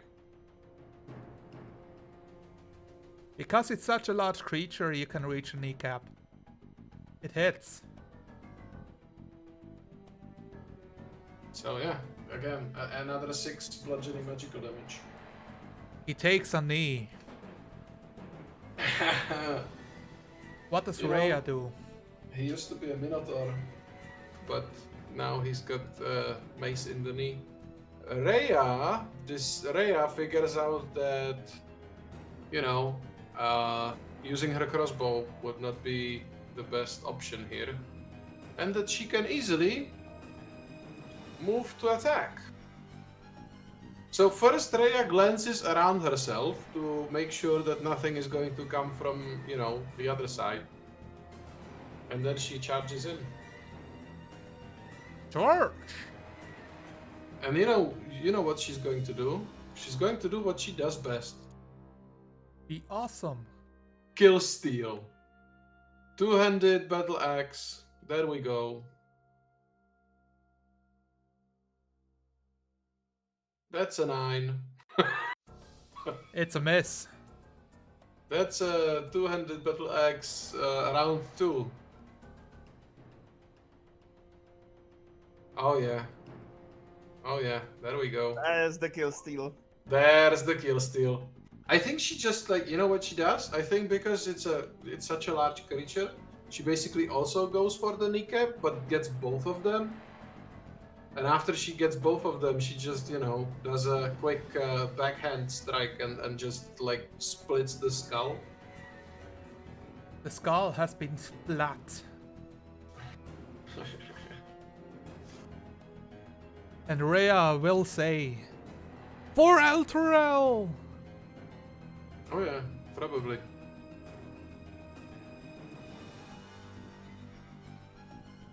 And with that, we go to Tal. Tal, it's your turn. Wonderful. All right. Well, Tal has his cannon ready because he expected this. Meow. It was kind of obvious. Okay, so the cannon will shoot at the bottom one. Start with that. This one? No. The middle one. All right. Doesn't your cannon also push? Well, yes. Yeah. Okay, that's great. Yeah, but only 5 feet, which is not enough to charge. Enough if he targets someone else, then Yeah, not enough to charge silence. That is correct. Yeah, thanks. I mean, look, if Baron dies, it's on your head. Well, as I said, 5 feet. charge Baron. He can't charge anyone else. I mean, he's not using a hand, he's using a cat. So it's on his cat. It's on your cat. Then I will break It's the cat. it's on its conscious. I don't know yet if Tal has a I conscience or not. Yeah, me neither. I mean, he's a scientist. You know how it is with crazy scientists. Your cat Yeah. cannon hits. It does 5 force damage. That's one extra shitty roll. Oh, I see. And it's pushed back. Okay, and the Tal will attack the same one. Ignore it. I keep just pushing the wrong button. Yeah, he attacks the same one, but I got that one. Oh, never mind. Well, he will use the fire, I guess. Might not be terrible.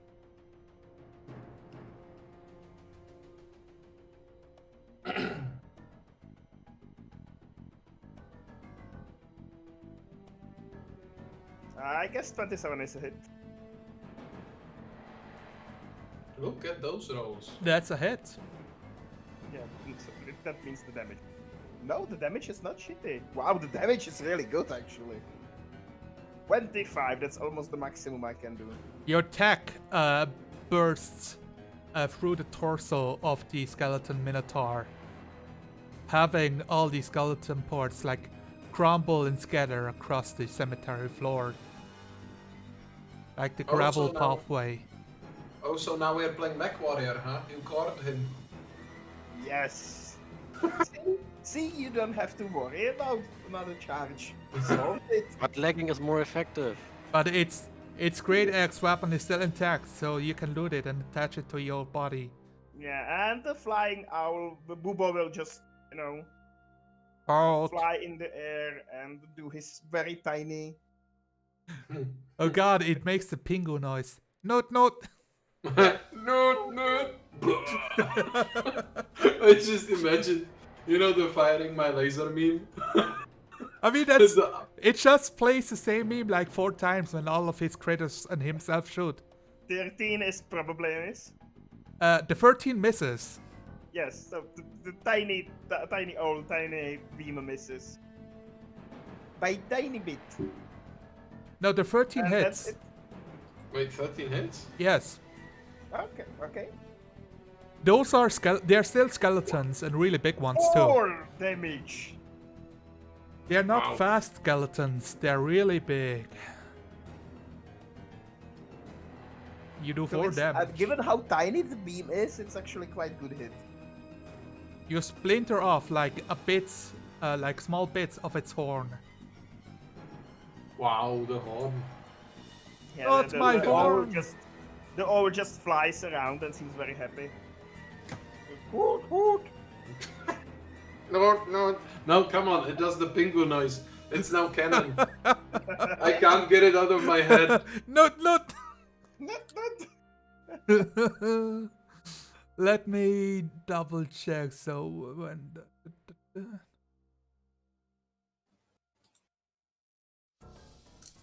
I wonder if they're doing anything else than attacking. No, those are pretty hell-bent on attacking Alvio. As all of this is happening, you can't shake the feeling of, danger of like 8 or so skeletons and zombies in your near vicinity that are just rolling by, ignoring the battle happening. That's so strange. Wait, They are very lazy zombies. Oh, we are not using XP system. Good. We should kill all of them. I need the XP. We don't have to because we are not using. Let's XP round for them all kills. up and use, I don't know, a cleric or something. Yeah, exactly. We who's do that? have a charge, and we do have a core, and we do have an attack on Barin again. I mean, look, it doesn't matter whether we. Oh, have it's a natural disadvantage one. or not. Yeah. His horns break off.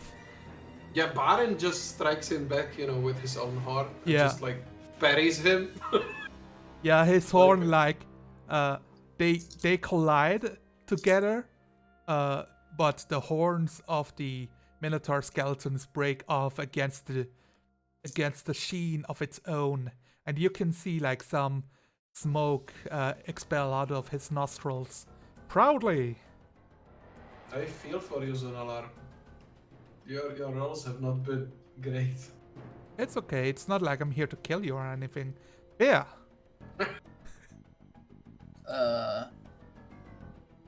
Pew pew. Hit. With the silver arrows. You don't even have to try. Okay, it's alive. Well, Barely. incorrect. It's undead. It's unalive.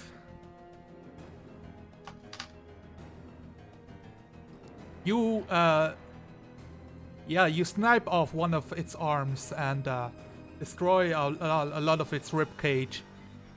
But his backbone is still standing. Not falling apart just yet, but a little bit more. Okay, and it's for my turn. Zeralon, do you wish to kill Steel? There's no kill stealing, we are all a party.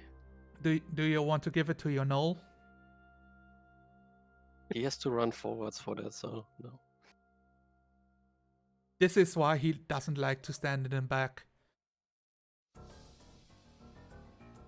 Wait, does he want to join a fight he's ill-prepared for? From what you know of your months of experience traveling with him, Gnolls are very much prone to violent combat at any moment. Yeah, but he's been civilized. Oh, that's like his favorite part of adventuring with you, killing anything that attacks you on sight. Okay, then he gets to act before me. This time. Okay, let's Movement does a gnoll have 30 feet. let's a Gnoll make the kill scene. Let me kill myself here, guys. Oh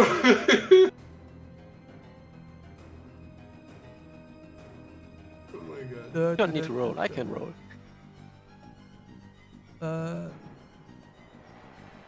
Let's see. There's nothing special about him. Let's do like his bite and 2 short swords.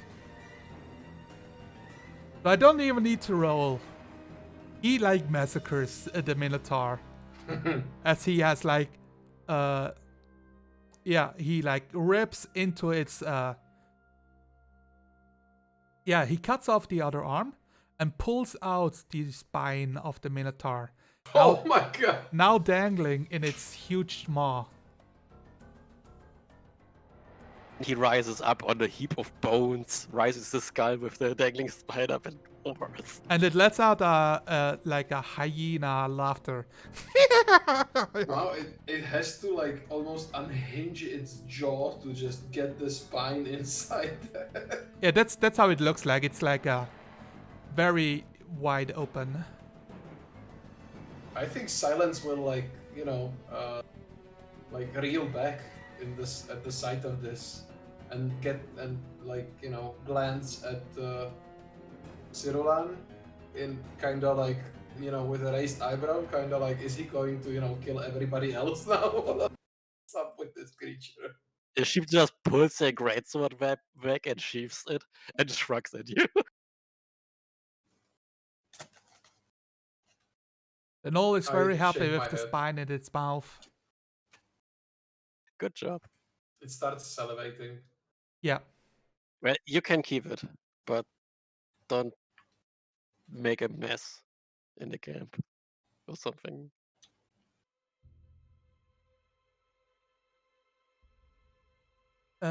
Let's pull up more information for you guys. You can see the Grand Cemetery Chapel.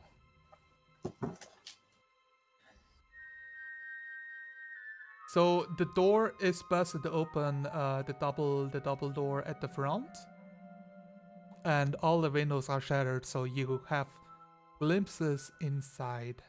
But from where you are standing, you cannot see anything in particular. Do you I wish would to like know to walk- anything or do anything? Okay. I would like to walk up to the chapel. Okay. Are you guys joining her? I will, instead of walking into the chapel, I will go around, see if it has any other like exits or something. So I will walk with Barin down the path. You know, kind of like so. Yeah, move your token like up to 50 feet, and then I'll describe stuff Okay, up to 50. as you trigger, you know, my explanation of what you see. I think you should still use the silver arrows sparingly because they can break and stuff. How many did you shoot? 4? Just did it. Yep, Yeah, 4. 4. You collect half of them. Beautiful. Yeah, but when Zonala GMs, you always get half of what you used back. That makes nice sense. Unless you want to flip a coin for every single arrow in chat. It's good. Okay. So at the front, you reach the Walk of Bravery. Carved pillars resembling heroes of Eltrol's past decorate this white marble patio, leading into the main chapel. The dark mahogany doors are ajar, and the remains of the patio's windows have spread scattered stained glass everywhere. So, yeah, there's absolutely no way. The book suggests that you roll an intelligence history check to know if you know those heroes by name. Silence. As you walk past the road, you also see the heroes, so anybody who is familiar or has heard of Elturel can roll me a DC 10 intelligence history check. Is Cyril familiar or has heard of Elturel? You only know that it exists as a city that landed in hell. Well, Tal was reading up on it in Candlekeep because he knew we were already going here, so he was reading on it. I'm not sure if that counts or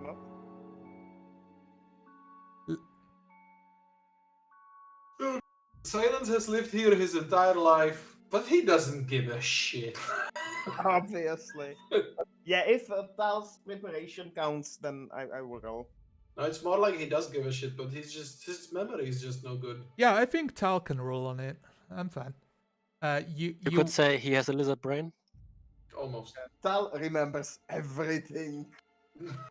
It's so weird. This is so weird. Yep. But I mean, look, it's another look. It's typical.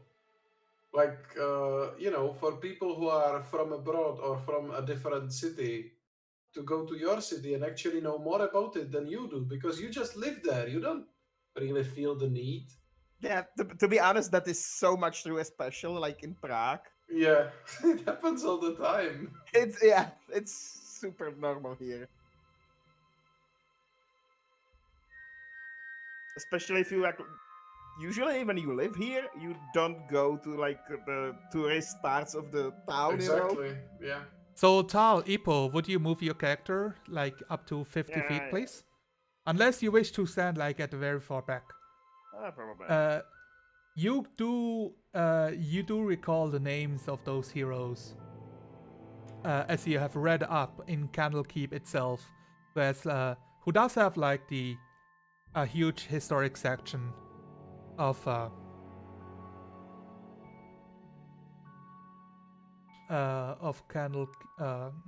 Elturel. Their names are, for each you remember another name for each point beyond 10, so you remember all the names. Yes. Agnifar, Sokol of Torm, Bertra Soames, Yefina Druan, Caesar, Xivik Luren, Dubhuser, Frank the Bloody, Avail the New, and Van Lancer Eagle Talon. Yes, you can copy paste. That's what I needed, because I'm fine with writing notes, but I need it written at least.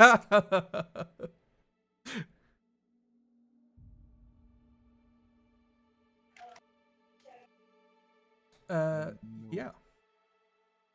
Okay, yeah. Nothing dangerous happens right now. So what do you wish to do next? I want to use Divine Sense. All right. You want to sense like undead and devils and such? Undead, devils, fiends, and if anything, there.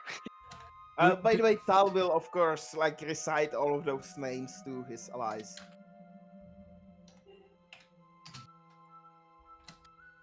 Anything of objects or places that are consecrated or desecrated. Is there like you can sense it through walls or other rules about it? There are rules about it and thick enough walls block it, I think. That is not behind total. Yeah, that counts for the enemies. Yeah. Like for creatures. Anything that has any creature that has total cover from me is not detected, but the ground. Like if the cemetery behind us is desecrated or if the chapel inside is consecrated. So all of the floor and chapel is desecrated. I would say like the chapel more so than the floor, but it's definitely there has been unholy like there's a lot of undead energy flowing through this place. You do spot each of the pillars, as far as you can see, is holding an undead presence inside of it. That's not good. But you can also see there appears respectable. to be like lingering radiant magic in the pillars as well. That's it's like very soft, like dormant, not activated. How can we wake it? You can roll me an Arcana or Religion check.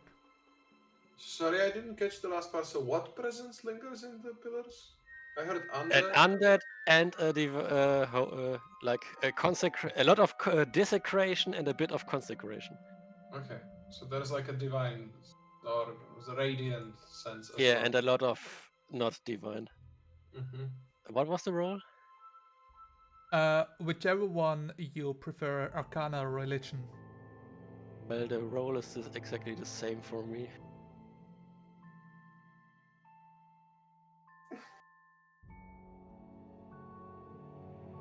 So I choose religion. You realize that you can empower the pillars with radiant energy by calling forth the name of the hero that it exemplifies. Which uses an action. If you're in combat, it would take your action to do so. To release its radiant powers. But what would the radiant power then do? You don't know. Also, I'm gonna use lay on hands on myself and heal 10 hit points. Okay. Right now, you still feel the undead presence inside the pillars. They are not moving. Yes. Like you have not garnered their attention at this Are moment. those pillars or are those statues? They are pillars like formed to look like the heroes itself. So both. You know, from top to bottom, and at the very bottom and the very top, there's like sockets of the pillar itself. Yes. So the whole place here is anything but holy, and those pillars are very suspicious. But holy. But Slightly holy, lots of not holy. Yeah, Let's and say. lots of buttholes. We get it. So they could start moving and attacking us at any time. But you can say their name to do something. I don't know what. So don't use it lightly. Did I read? I read the names obviously. Did I read something else that could be useful? I mean, you know all of the names and you recognize which name goes to who. Because you like succeeded the check completely to know everything. Literally. Yes. But since the check was so good, I mean, I succeeded so much. Do I know something else on top of that? About the heroes. Yes. So, let's see. But one of them names is like of Torm, so you know that sounds good. Oh, So, yeah, so yeah. I mean, they are heroes of Elturel. Not really. I mean, I have not prepared like 8 pillars of heroes from the past, like 200 Okay, years it's of just, Elturel. what about their bodies? They were buried here, right? Or were they not? No, these are just statues. We don't know. I know these are statues. I'm just asking if they were also buried here. I'm sorry, Uh, I don't understand. They would if probably be in the crypts where we in the high Yes, hall. if they are buried on this cemetery or not. What is the chance that we will meet on that circle of Torm around here? Like, you know, it can be an incorporeal undead. Just It can be like a asking. wraith. Just asking. That's what I would like to know. You know. So Sirolan, did you share your knowledge about Anything I the... said was in character. Okay. Aside of, except Roboter? What? I didn't catch that. Mr. Roboto? I don't speak robot. Beep boop. well, kiss my butt. There we go. Okay. Because Silence is kind of, you know, like always, kind of tired about all this waiting, so he's just gonna, you know, shout the name of... You don't Zockel know of any of Thorn. the names. What I said. No, Tal shared all of the names. Tal did share all of the names. Okay. Indeed. Yeah. And I think even Silence probably remembers at least one of them. No, he doesn't. I mean, that's what he by wrote my for. check, I don't. The thing now, I said earlier was that anything that wasn't obviously to the GM was talked in character.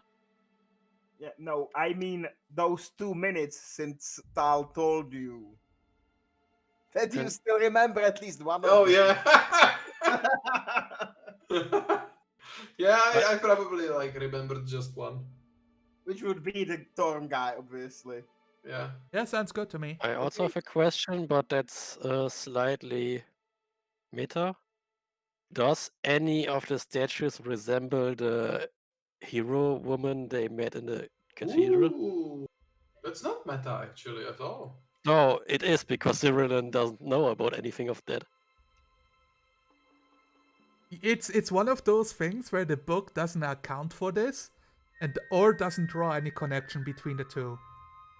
Okay. She is a hero for Elturel, but she's not an Elturian herself. So for convenience sake, we say no.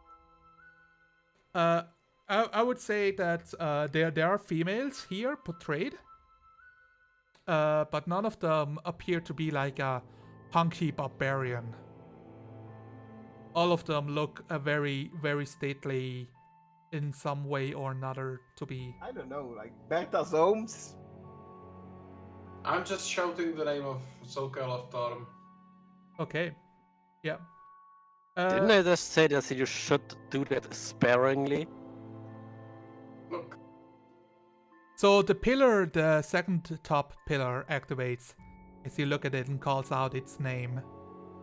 And it starts like you spot.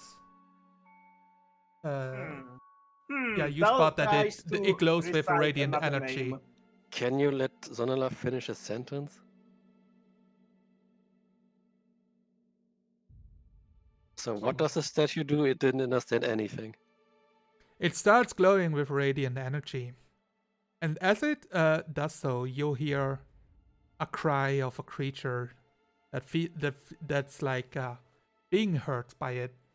as it moves out of the statue and reveals itself to be a purple glowing undead ghost.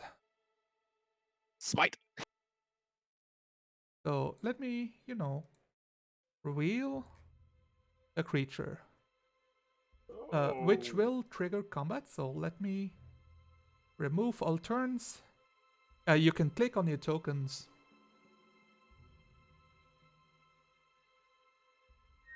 So it seems there's pretty high chance to meet Zocker of Storm the Undead. Well, that's what I told you. I was like, they don't have to be buried here. They Yeah, are obviously pillar close. men. yeah, they're close. You mean Yes. they did it like the Americans with the Irish when they built the dams? Just put the bodies No. at the foundation. No, they are pillar men, and this is a JoJo reference. I don't know what it is because Oh I don't my have God. no idea what JoJo is. She Guys. doesn't know the JoJo. You do. She is the one who actually watches anime here. Yeah, that's why I'm so surprised. Yeah, but I watch interesting stuff that Oh, interests me. Shut up. Shut up. Don't talk shit about JoJo when you haven't seen it. The art style is the first thing that I don't like, so it never It's appealed to me. very interesting. Look, you can say that it's like ugly or that you don't like it, but you can't say that it's not Ah, interesting. I don't get it. Like, for me, JoJo is one of very few good-looking anime. I only really like season 1. It's slow, but it's not bad. The one where everybody talks so poetically. It's super fun. Oh yeah. Well, And it's like set in Edwardian England, isn't it? Yes, it's so So good. it makes sense. Yeah, that's why I like it so much. It's so great. Yeah. Come on. Yeah, you heard the ghost very much so, and as you awaken it, you see all of the pillars having ghosts appear. Oh shit. How do I click? Let me just. The Cyrillos got turned around at silence and gives you the look that a mother would give a child when it fucked up. You done goofed. Yes, So- exactly that. Silence snorts. Let me click on this on the specter because he took some stuff.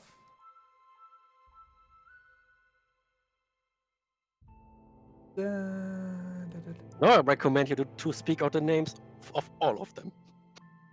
Like, that's what I'm going to do on my turn, exactly. It's one name for each. That's one action for each name, right? No, come on. That Yep. makes no sense. That's the rules. You can speak as a free What? action as long as it's not. First of all, speaking is a free action. Second of all, even if you make the 6-second rule, I can fucking rattle all the names in 6 seconds. Yeah, but you have to speak them out loudly and correctly pronounced. That takes time. Yeah, like maybe 2. So it's it's like a small ritual to empower statue I with think radiant problem is that- energy. It's like casting a spell. You know the formula.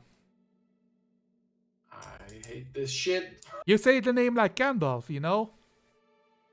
That's- Melon. So it's a free action, but you can say only one name per turn, right? It's an No, action. it's an action because you are casting a spell. It's a divine You are magic not actually- spell. Casting a spell, you're just saying a thing. So No, you're you are literally casting a spell. activating a statue with divine energy. What part of this is not casting a spell? It's because the statue is casting the spell, not you. No, the magic is already there. You are just Look, releasing. look, I was trying to be asinine. Can we about it. start this now because we are wasting like 10 minutes? on let's this say it discussion. this way. You cast use an object. There you go. Problem solved. Wow. Hippo, we start with you. Yay.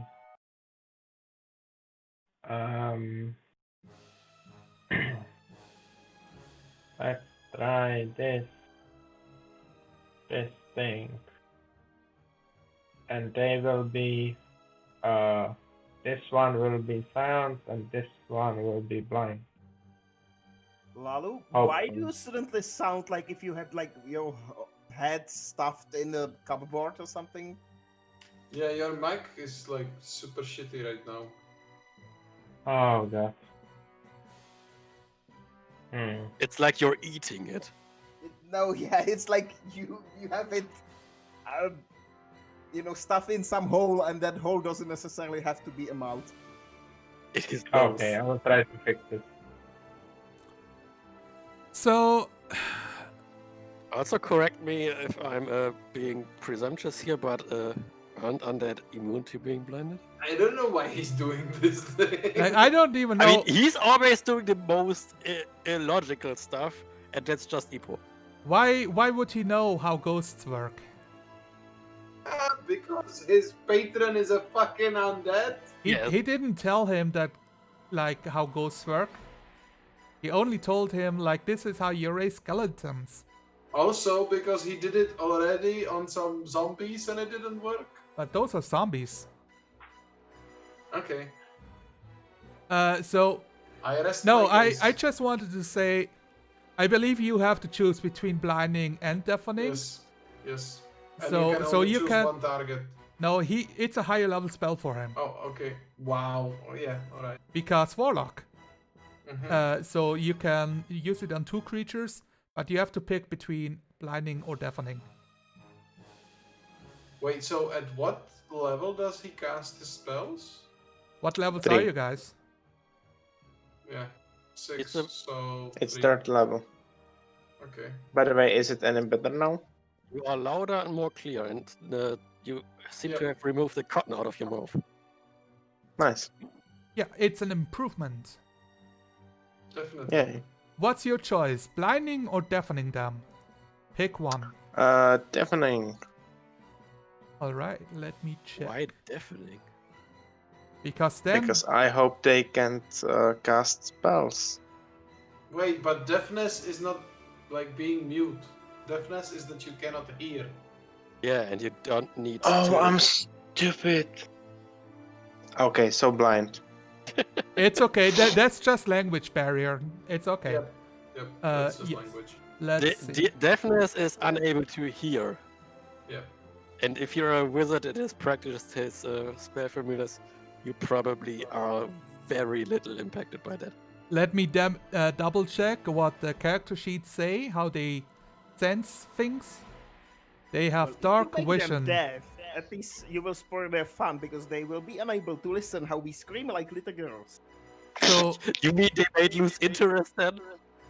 So your spell affects their eye, like where their eye sockets are, and it covers like a ring of like darkness surrounding. It's like a chain link that wraps around their head and tightens. So which 2 did you cast it on? Both at the The north. top ones. Oh yeah.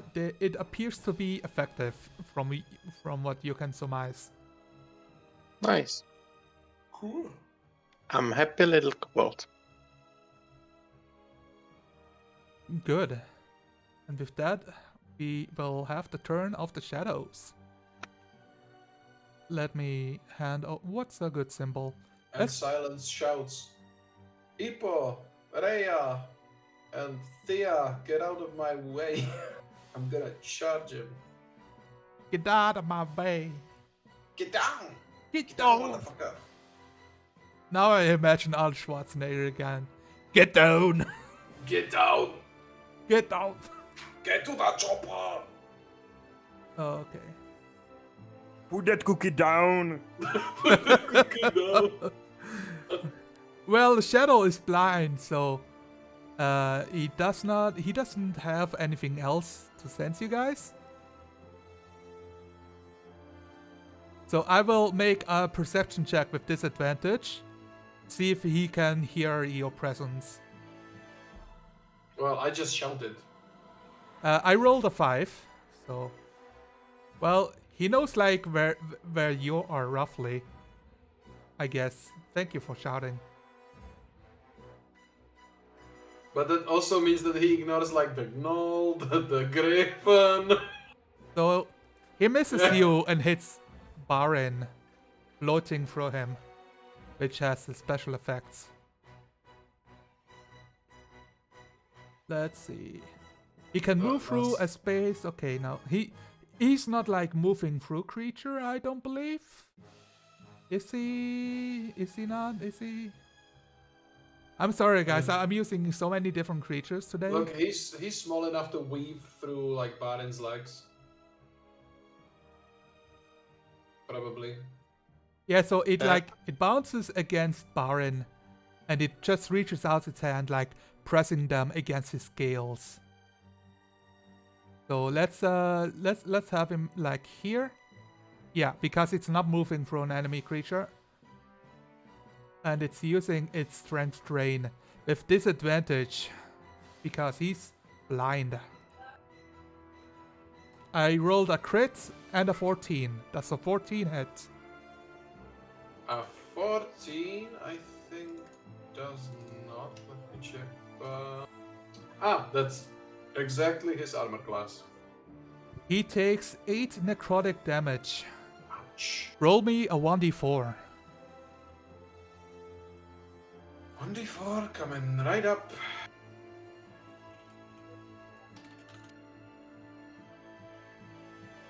Oh. Well, it sucks. I guess. What's the one? Barin loses 4 strength. That's what I thought. Well, you will have to. No, I can actually edit it. Yeah, please do the edit thing. Maybe do a note somewhere that his original strength is 16.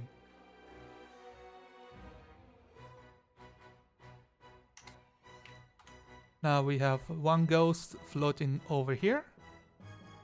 The other ghost floating over here. And the last one, I need to check. Nice.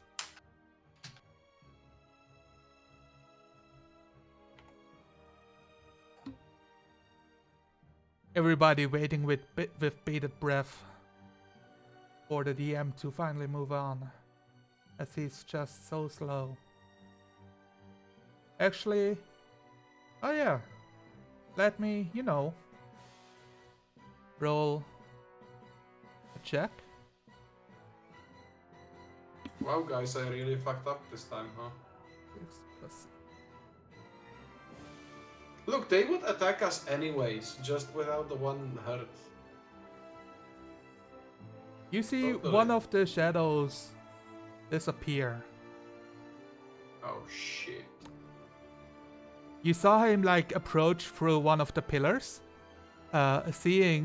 looking towards you guys, and then like moving behind the pillar into the shadows, and then you cannot spot him anymore. He has a stand ability! Yes, this also was a JoJo reference. So we have 2 shadows that will attack. Zerolon, you get touched. No touching. That's a natural 1. His arms do not fall off because it's a ghost, so nothing happens to you. They become more see-through? It tries to reach for you. It's like a completely black, translucent, almost translucent creature. You feel like you're in the presence of the Grim Reaper. Yes, of course. I am the Grim Reaper. Look at this cocky bastard. Let me make it so that you can see the rolls. And the second attack on Fea. Wow. Of course. You Well, don't see the nat ones, you only see the crits. It's good you made the crits visible, those are important. Oh yeah, that's the second crit, but the first one rolled with disadvantage, so Fea, you take 15 necrotic damage. Rude. Is this spell damage? It's necrotic damage. It's not a spell, it's a creature ability. Because Hey, I have my aura. I mean, it's magical in the sense that everything is magical in D&D, but it's not a spell.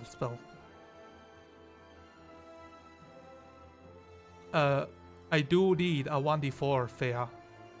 How about you reroll it to me?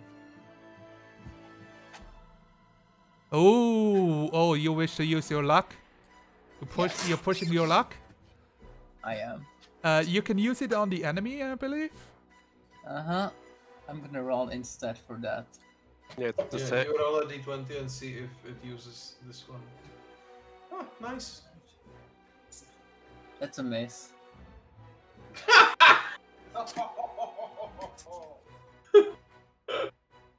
Welcome to what's You know, that you don't roll for the enemies because that's my job. game?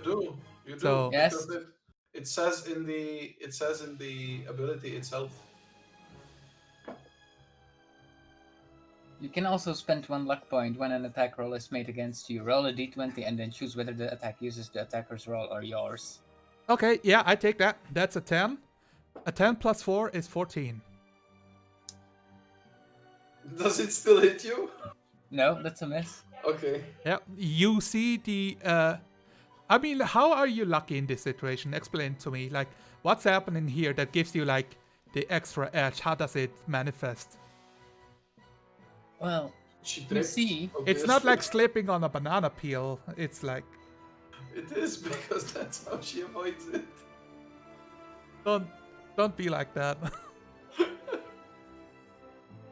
well, you see, the Hell Sun or whatever they have equivalent of it The blinded companion. her for a moment, and she had to step back to dodge, like a real champ.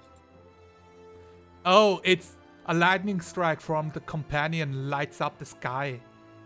And you're like, ah, my eyes! Stumble to the side, and it misses you. It's clearly divine intervention.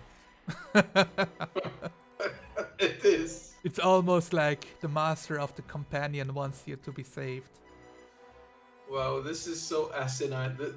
That's such an asinine ability. And with That's that, why a lot of tables ban it. yeah, you blink your eyes and you spot the shadows surrounding you. I'm gonna get out of melee. Disengage? Melee reach. Yeah, no. They can have the attacks of opportunity if they want. One of them is blind, so he won't, but the other one will. Look, another crit in the eye and tremble. There's no sunlight here, so they're fine. Nothing of the other things matter, so let's roll. Is this another crit? Wow! Jesus. Wow! That's even higher than before. Did I Much just higher. roll 2 crits? Are you sure this thing is not set to just give you a 20? Do you wish to be lucky again, like immediately? What does it do? The strength card is. Yeah, probably. Yeah, you've seen the effect happening on Barin as, like, his muscle seems to weaken, and he looks more exhausted. They actually cramp, you know, that's what happens. Roll a He just d20. He And, gets cramps and back pain.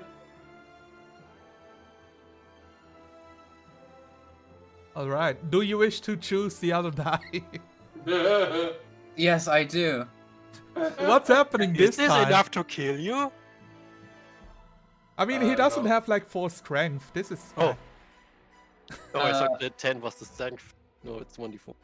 And then I want to shoot him promptly back with the silver arrows. This motherfucker. Wow. Let me see. There.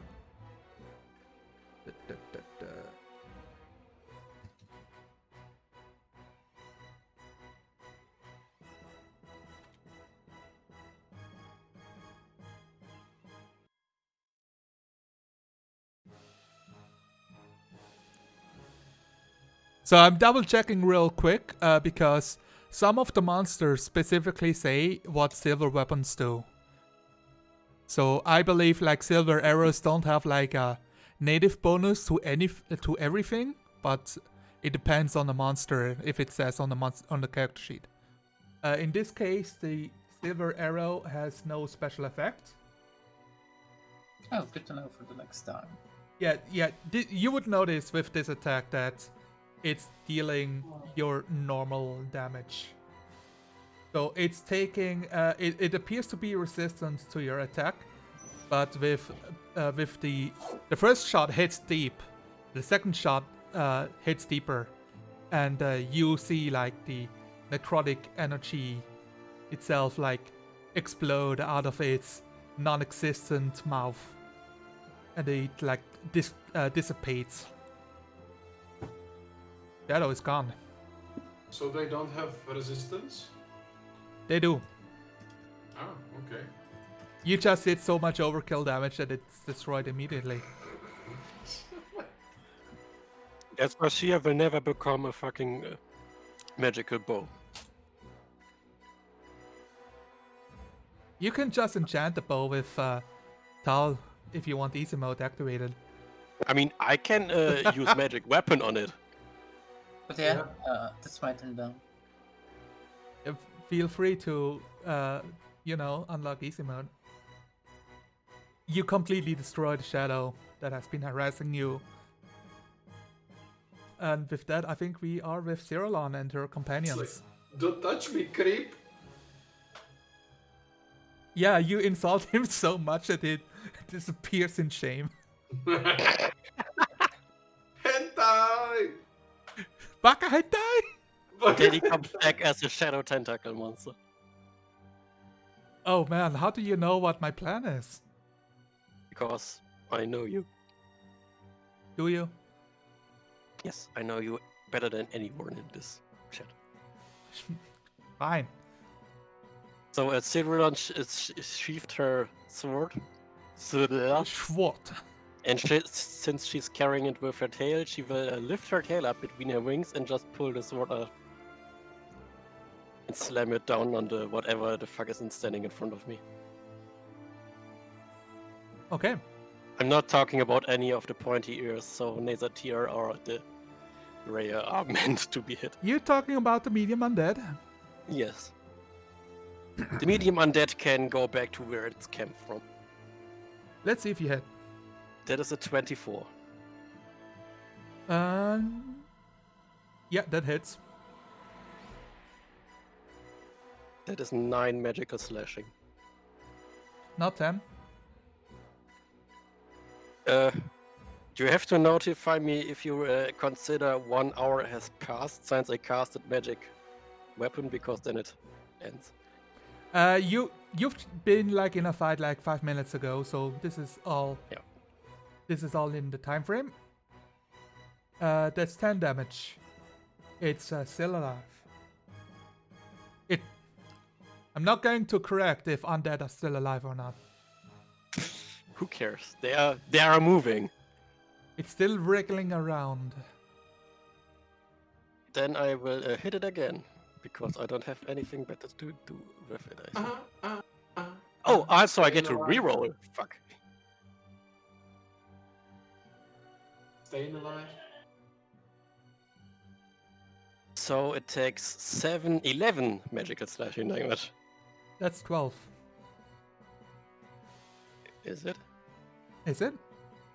4 plus 4 plus 3. Plus 1. Plus 1, right? It's still wriggling, yes. It's still rigging. I expected it, but I wanted to correct it. Good. I want to make good use of my feats. It's not I guess a happening. 10 misses. No. The ghost is whooshing away from your attack. Because he noticed that the first one actually hurt. It's becoming, as you attack, it's becoming like 1 inch thin and dodges your blade before expanding again. Like you're hitting air.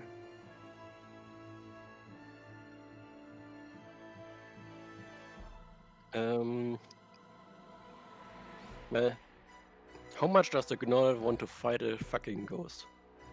It's an all. So of course he wants to fight.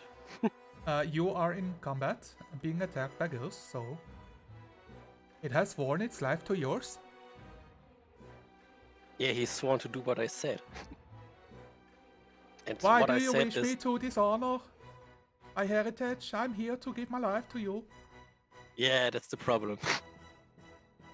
He will go there. And then he will do what a gnoll do.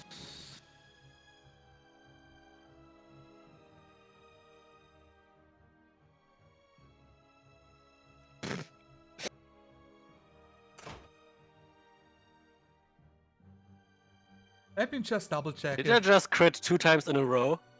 Yeah, you did. Does anything happen if you touch ghost? I don't know. It says on a ghost then.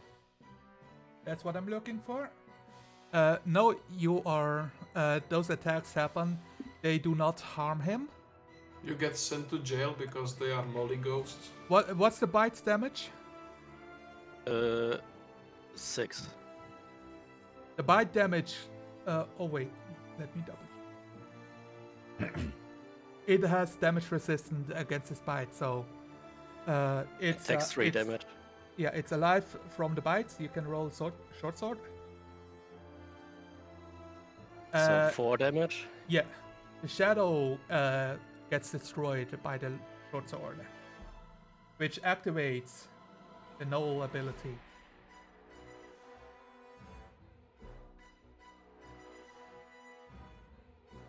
Well, he doesn't even have to move to find his next target, right? Nope. So you rolled a 12 with the short sword, which is a hit. Roll hit for the short sword first.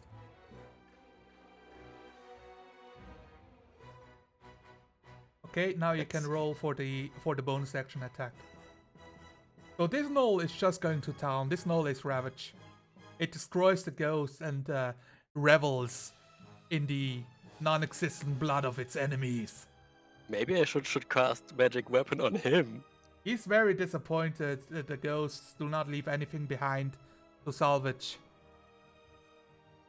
This ghost... There's no blood to drink and no skin to flay and wear as underpants. Yeah, it's very disappointing. So it's 8 damage and then 3 damage, which means 4 damage, -4 and -1. Okay, Spectre is still doing good. Hippogriff doing nothing. Can the hippogriff do anything?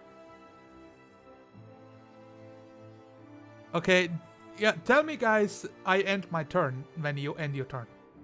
So we can move this along. I'm trying to find my hippogriff in all the sheets I have open. You can shift left click on your hippogriff. No, I already have his sheet open, but I had to find it between all the tabs.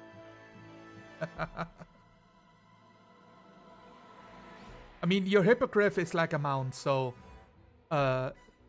you have to use an action to command it to do stuff. Except when I let him do what he wants, but right now he has orders to step back. So that's my turn. Yeah, hippogriffs are not as bloodthirsty as Baron. That's the thing here. Well, and he's smarter than Baron, probably. I mean, I let them play Dragon Chess any time to figure out who's smarter. What an intelligence score has the Wardrake? But probably a higher one, because the hippogriff has absolutely nothing. He's got 4. He's double as smart.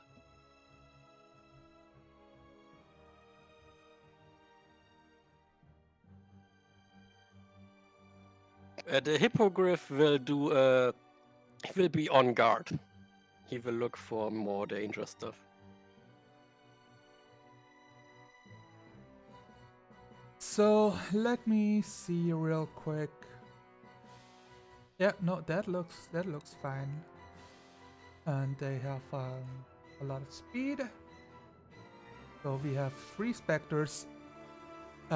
Who of you called out the name of the hero? I did. You did? The only one Yeah. who's proud of triggering in the trap.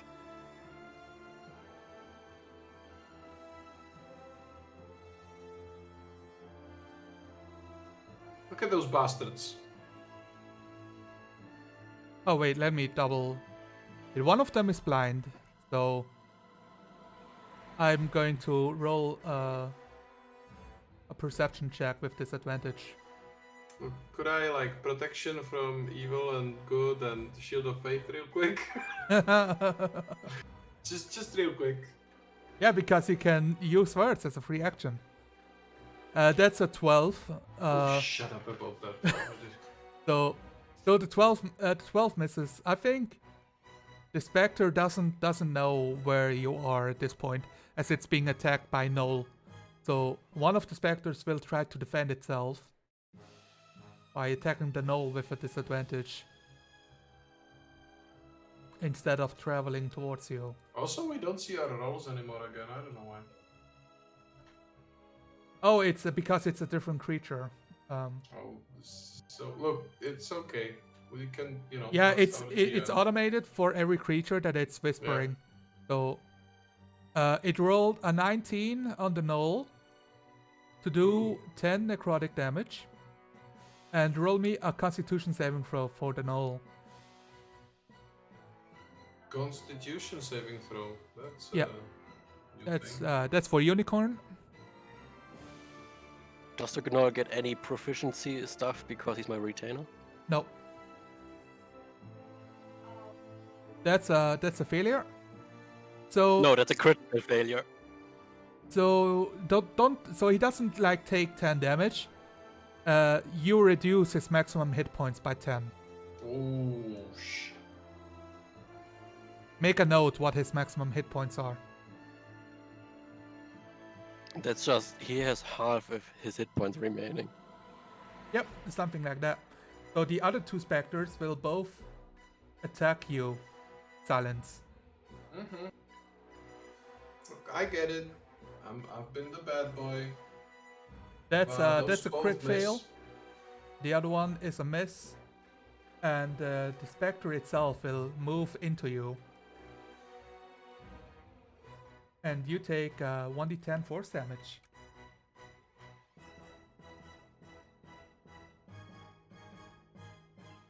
As it ends its turn inside of you. That's not how it works. No? It takes. Okay. So You can't use it to hurt me. no. You so- can't hurt me. I'm a bad bitch.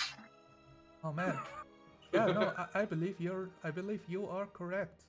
Yeah. I am in the wrong here. Just put it back. It doesn't do that thing because that would be. It can move through you, but it's not Yeah. effective.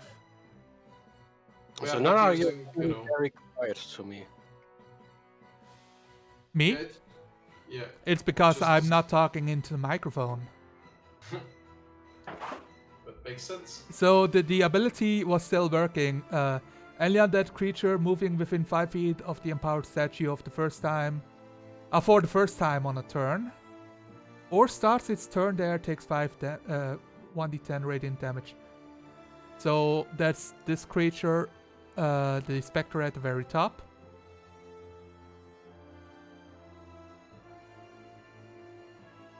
I wanted to take away NPCs, and now you have even more. Yeah, I don't know why. I would have been fine if they are just retainers that take care of my stuff and stuff. Exactly. Like you know, Squeegee is not there, even though she is there. The spectre has been hurt by the statue. With that, we are back to silence. I mean, it has sworn to protect your life of its own, so... So, silence. Silence. Can I, Question is, how much do I need my spell slots? Well, Do you feel like this is the big battle? I feel like they are very, you know, nasty. Like, they can really hurt us for a long time, unfortunately. So, yeah. So, Silence goes to town with the mace on the first, the closer. Wait, one of them is blinded, right? Yes. Yeah, fuck the blind guy. So he goes to town on this specter here, on the the one in the middle, with the mace. There we go. 18. Does an 18 hit? Yes. Thea, you have the highest passive perception, right? Yeah, so Fluffy probably went away for a second. He's like muted and deafened. Oh, But probably has because he has the highest in the. So what is it? Wisdom or Wisdom. intelligence? Well, the highest intelligence. I have the highest intelligence. No, it's wisdom plus proficiency. Wisdom, yeah, no. And elves automatically have proficiency in perception. Yeah. So Nolar, I sent you a message. yeah, it's not working. Why is it not working?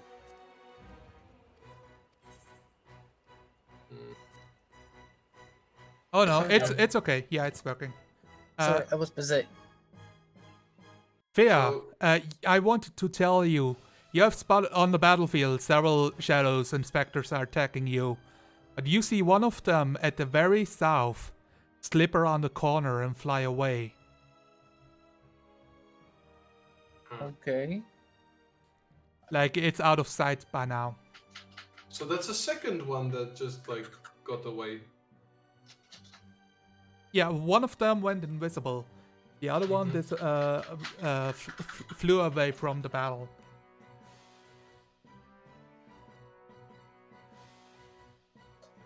Oh yeah, you rolled an 18, you did 7 damage, which is very effective. I was muted. Okay, so 7 damage, which is very effective. However, I will increase that for a first level spell slot. Hey, and it's an undead, right? So it takes more.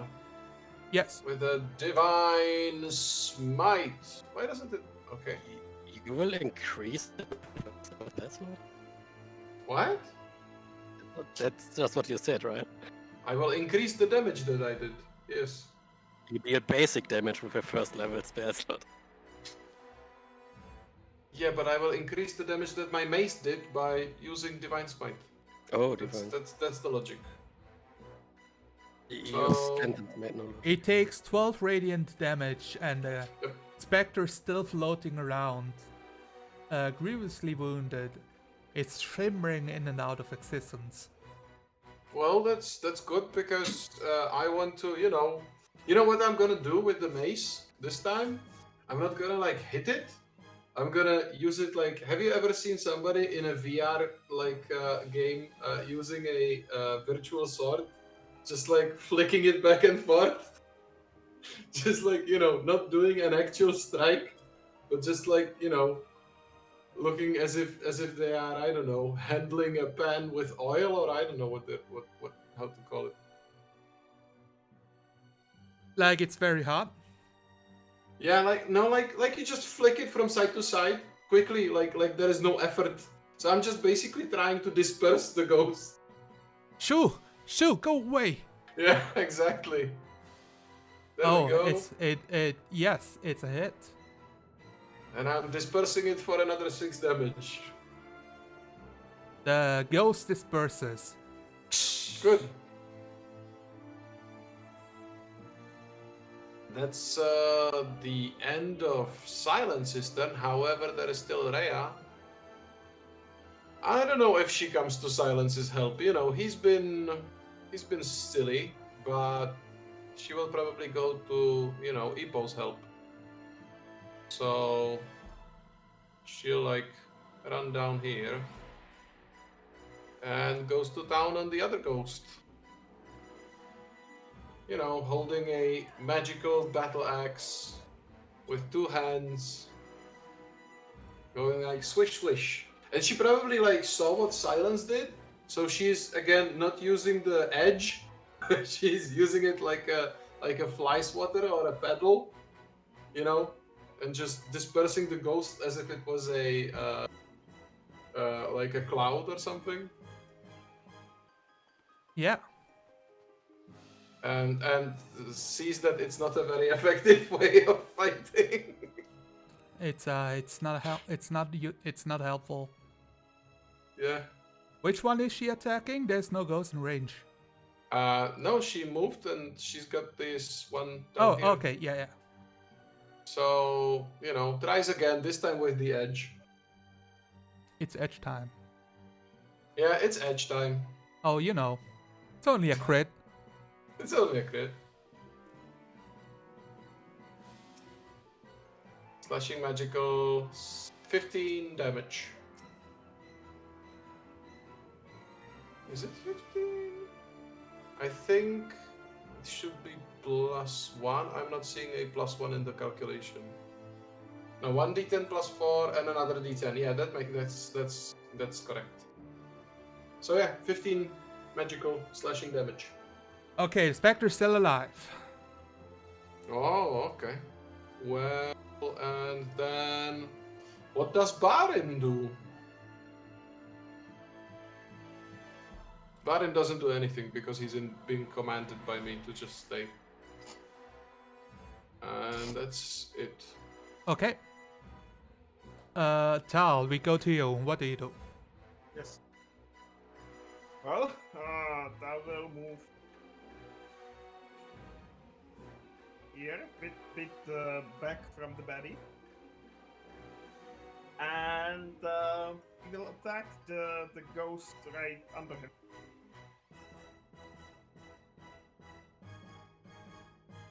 Ghost cat.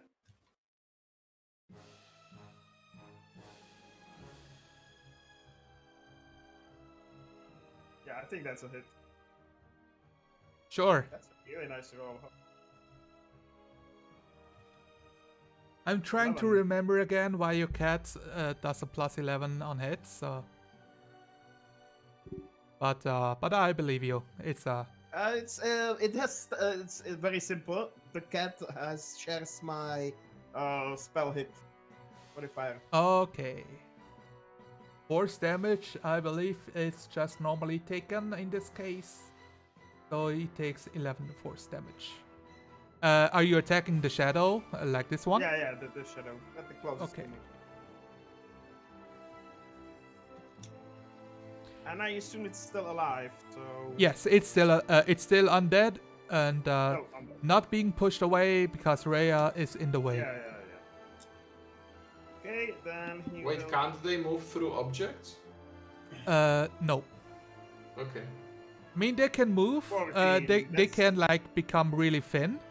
Oh, so they have to do it like... They're like amorphous, Yeah. but 5 feet is not enough to like move through Rhea.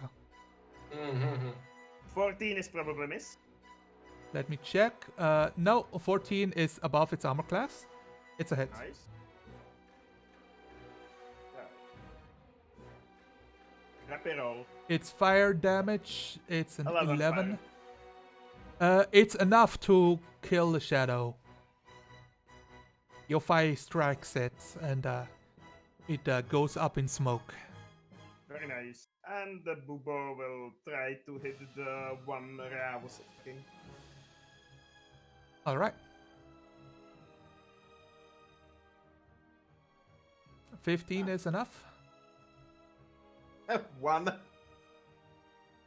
1 force damage is 1 force damage. Very It'd be good. funny if it was like 1 was enough to kill. Hippo, it's your Well, turn. that's why I'm attacking with him. Like, he does very, very little, but sometimes the little is the difference between dead enemy and living enemy. Hippo, you are muted. Oh yes. Okay. Thank you. Okay. Where's Silence? He's on. He's on Barin. He got Yeah. like to the background again somehow. Okay. But yeah, you've got Rhea there, so if you shoot at the ghost that's like near you, you are not going to have the penalty.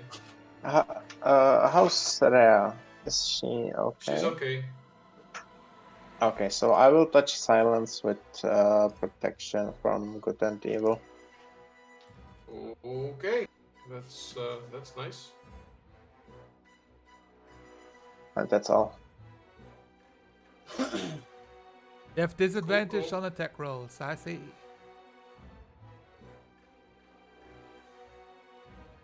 But also Silence was also unharmed. It's just Ah. Baron that was hurt. It's okay, we can change that. Are you going to sneak attack me?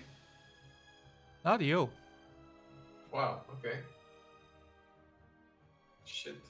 Ippo, you feel your shadow No. rising from the floor. No, don't do this to me. Huh. Hi, And, Shadow Thing. and then I'm Ippo. it tries to touch your shoulder. With advantage. I don't think Oh. it gets advantage. Wait a minute.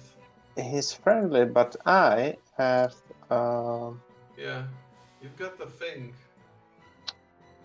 yeah, but where is Okay, it? what thing do you have? The Paradise undead Lost. things have disadvantage. But they have like a check, the wisdom thing, I think. He has to make like a wisdom save. Which Is it thing? the undying thing? Yeah, it's part of the undying. That's the Okay. fluff text. Yeah. Fuck. Wait a second. Like, you should have this somewhere on your character sheet, dude. But... There you go. Ah, okay. Yes, among of the yeah. That's... Yeah, I'm sorry, I totally forgot about that. So it must, on a failed save, it must choose a new target or forfeit targeting someone instead of you,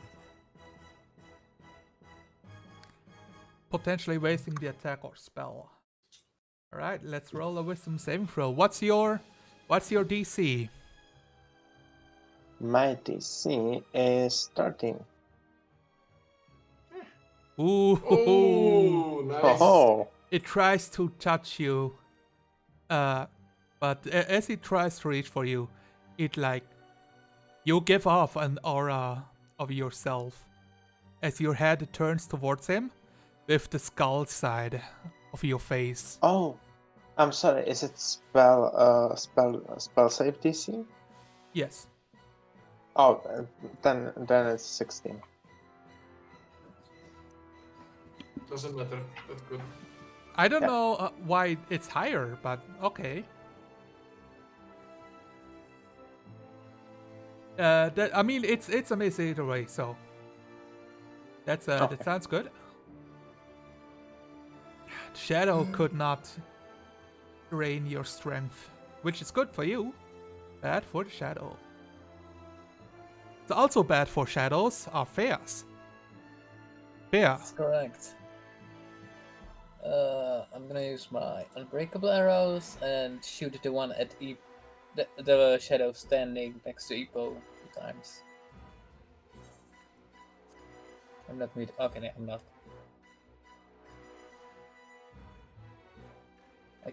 I take the 22 hits. 22 hits.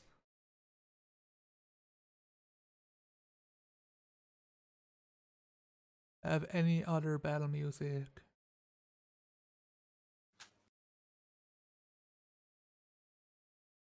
Let's play Dance of Death. Which one is it? The one down from Ippo. The Shadow or the Spectre? Shadow. Alright. 21 piercing damage. Which arrow are you using? Unbreakable. Okay. The damage gets halved and he takes 10 damage. That's fine. The Shadow is still alive. Yeah, and that's my turn. Oh, I see. Your first attack missed. Okay. Yeah. So, I assume it miss. yes, with a 9, you would hit zombies, but not the Shadow. Diralon. My trusty Gnoll companion definitely gets the order to stay back now. Because he doesn't look so good. Yip, yip, yip, yip, yip. What was that? It's an old yipping. I take his place and I smashed it. I don't know what it was, a wraith, a ghost, whatever, it's going to hell. I mean, I don't know how good you know you're undead. It's undead, it's not friendly, it goes away. Right now. You make swoosh. I make big swoosh.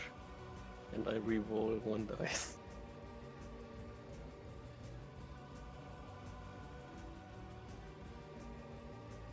Which makes it 12 damage again. With magic weapon, is that correct? Yes, with magic weapon. Okay, magic weapon. This means that this specter is being dispersed by your attack. Then I turn around and search for the next specter. You see your companions by the huge Vordrake in combat with two ghosts, Shadow and Spectre. I will do something very imposing. I will jump over Impressive? Seer. Impressive, yes. I will jump over Seer and over here. Well, there's nothing standing there right now because it's dead. Yep. And There's some slam. ectoplasm on the. Yeah, I can ground. deal with ectoplasm. That goes away. I have a washing machine for that. It sticks on your boots. They can't. It can't stick on the boots because the armor is always clean and shiny. That's your armor, not your boots. The boots are part of the armor. No. That's another 25. And I get to reroll again. Oh, that's 12, 14, 15 magic slashing damage.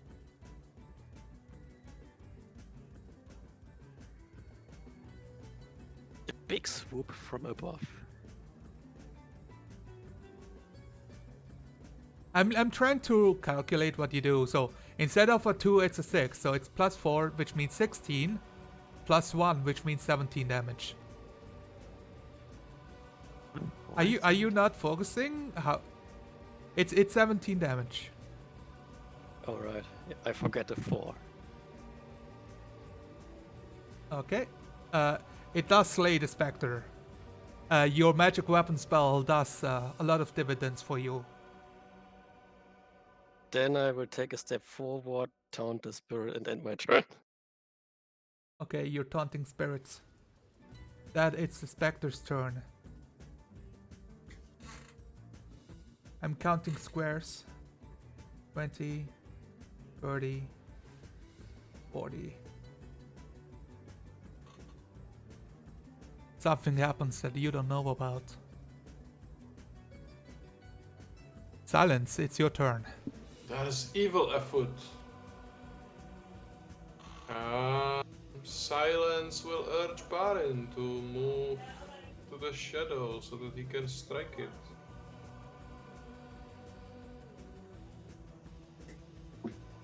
Because, you know, he doesn't want Lalu to get hurt. Where did Baron go?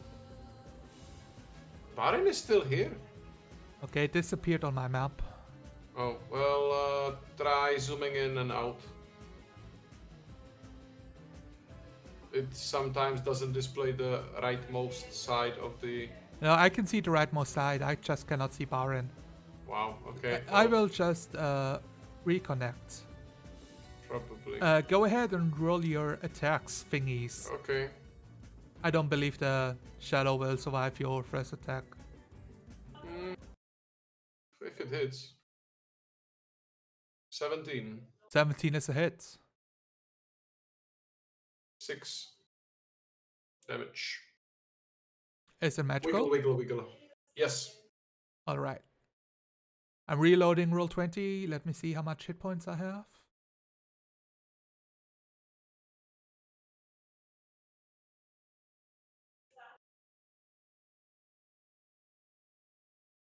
Yeah, he has 6 hit points, so this is enough to strike down the creature. And with that, all of the undead are dispersed in the immediate vicinity. Yeah, that's a good note. That last note you did. Immediate vicinity. So one of them I remember distinctly running, around the corner.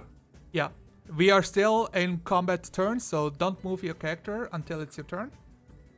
So I can still move, right? Even though I Yes, if moved you have already. not moved yet, yes. I have moved. I have moved a little bit. So I cannot move anymore after attacking? No, I'm not sure you what can this move, attack, and move up to your movement Okay. speed. Okay. So that's Barin's movement speed, which is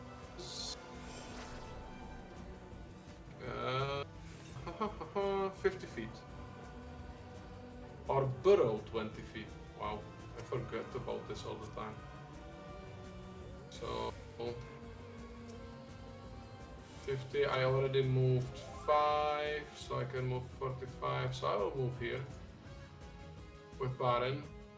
While Rhea goes to, I don't know, guard Ippo from the other side, probably. Because he looks, like a small and easily hurtable, creature that gets easily hurt. And she readies her, shield. And that's it for our turns. Okay. I will protect you, Ippo. Thank you, love you, master. Fantastic. Tal, it's your turn.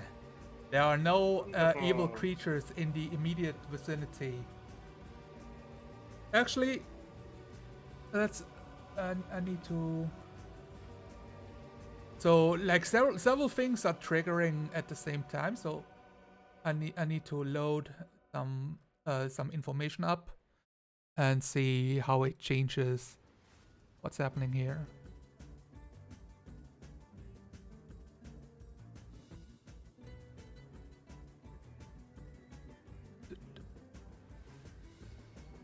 Just tell me when I can act. So let me. I'm removing the front door because the book says it's open. I believe it says it's like ajar, but going to do it like this. So inside of the chapel, it's very, it's darkened.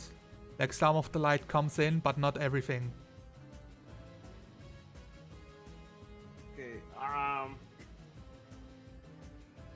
Who got their strength removed? That was Thea and Borin. Barin, yes. Barin.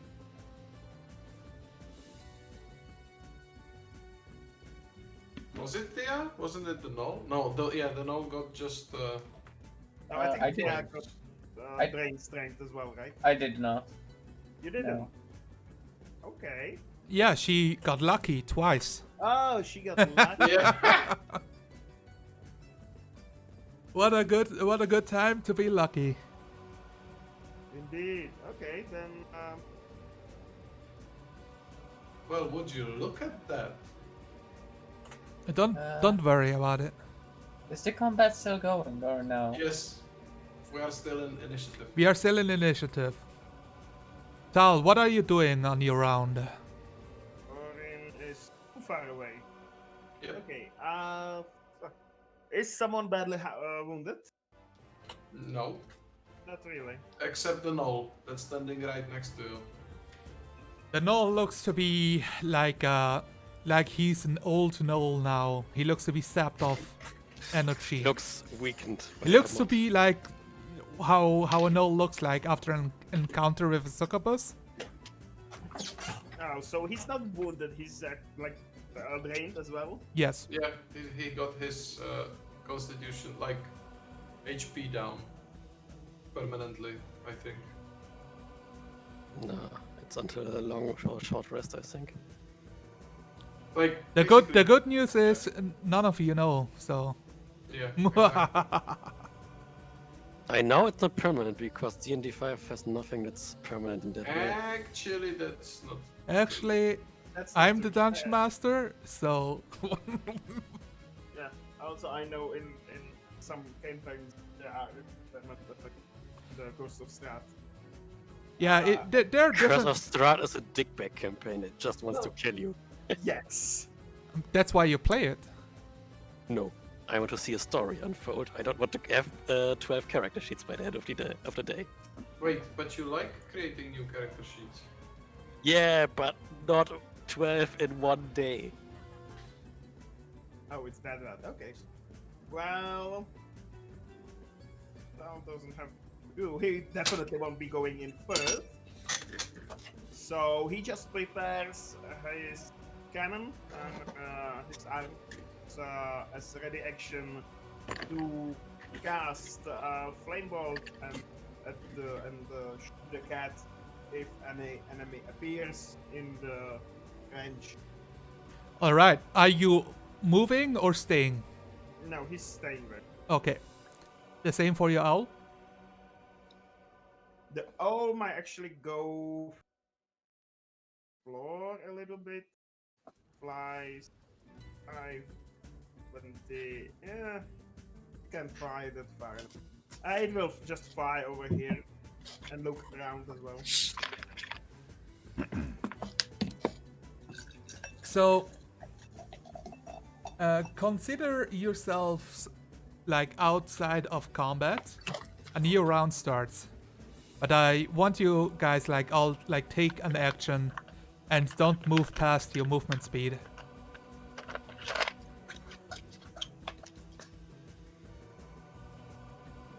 So everybody can tell me what they want to do. Go like if you know what to do, tell me. You can communicate and talk with each other. I will move to the door. Well, I'm gonna grab my arrows. All right. What did you shoot? 2 unbreakable arrows, I recall all of them, and 1 silver arrow. I'm gonna get back. Don't worry, I got it. You shot 3 times. I shot 4 times. I shot 2 silver arrows, so I'm recovering 1. Oh, okay. Yeah. I'm gonna use Barin and move, his movement speed around the corner, which is 50 feet. Go ahead.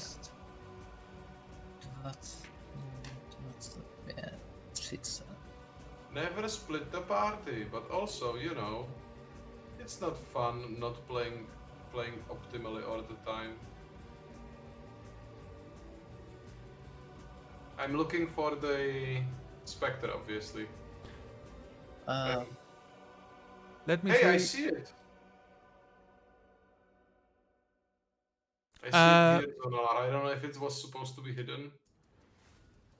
I need you to roll a perception check because Okay. you can see it through like several broken windows. Yes. So I'm not exactly. sure if you spotted it yourself.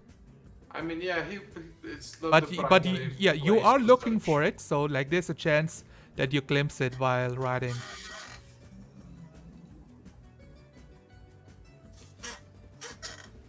That's a 12.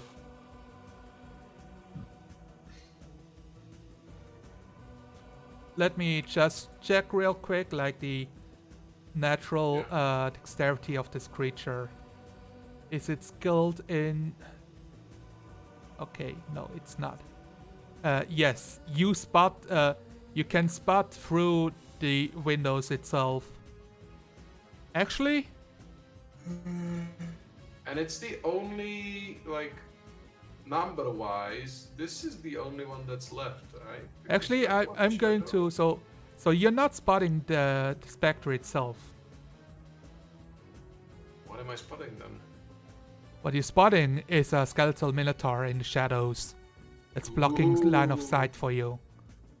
Okay. And you can see like some bones like moving and a little bit of rattling as the grinding of an axe against the floor gets hefted up into the air. It appears to have caught notice of you. Ooh, yeah, but because I can't take any more, like, you know, reasonable actions, and I still want to find that specter, and I'm not actually expecting it to be inside. I'm expecting it to, you know, have run out of, like, somewhere deeper behind the corner. But I have quite a good view. I will use my divine sense.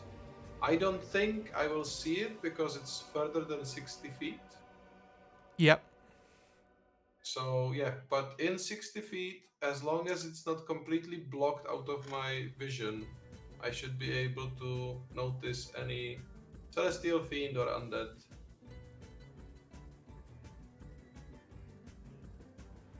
So is there anything else that I can sense with my senses? You spot 2 undead. Ooh, like 2 additional ones? Oh no, just 1 additional. You spot Okay. the ones that you've noticed that you're like, oh, this is moving. That sounds like bone and like a huge blade across the floor. And then you sense a second one hiding in the shadows further behind. I will probably shout. Okay. There are more minotaurs inside! So let's go back to the party upstairs. Sophia picked up her stuff and moved. Mm-hmm. Ipo, what did you do? Info. I will loot these things. Oh, they like they're specters and they basically disappear. It's like disappointment. so I feel like the shadows like disperse. They like there's nothing of them left. The specters themselves, you can see like some purplish ectoplasm sprayed across the like unholy cemetery floor. It's like glibber. Like what? Glibber. Glibber. What's liber? Ectoplasm, a different word. Oh, okay. So there's not at least a dust or something? Just... No, okay. You know, it's like I don't know if there's a different word for it. No, I know what you mean, but Okay. I'm just disappointed. Okay, I I'm will sorry, move there's- here and You will realize sit. no shiny happening. It's yeah, it's a exactly. it's a disappointment. No, I will just move here and sit down and wait what will happen. Okay. I'm removing the shadows from the initiative order. So did everybody had its turn? Cyrillon, what did you do?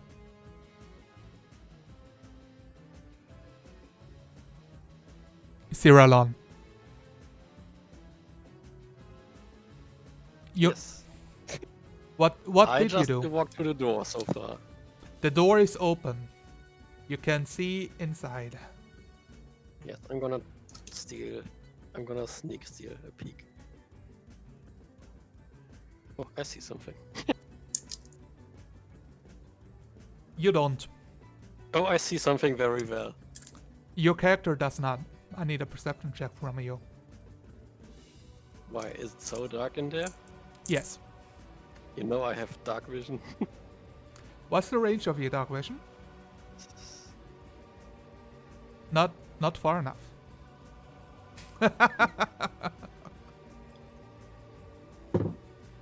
So, because this is a daylight map, Your vision travels like anywhere where you can see, and only the walls block the vision. But like your individual vision does not reach the Minotaur. You are aware that Minotaurs must be hiding inside from the sharding from Silence. You should limit the vision then to 60 or something. You know, it's really hard for me to have a vision workable for everybody on an outdoor map. So I'm sorry it's not perfect. I'm trying. These are known technical difficulties with like Roll20 when you have outdoor and indoor as well. Vision always works strange. Let me describe some. You walked inside, so the once beautiful main area of the chapel is littered with broken furnishings and splintered chairs. The stained glass windows have all been smashed, though one remains mostly intact where it's fallen, whole to the floor. It depicts It depicts a representation of the god of Torm, placing a golden helm on the head of a man kneeling before him. The window itself you can see because it would be over there. From the ambient light outside of the building itself, you can see the beautiful stained glass. But a lot of it inside is like cast in like shadow and dim light.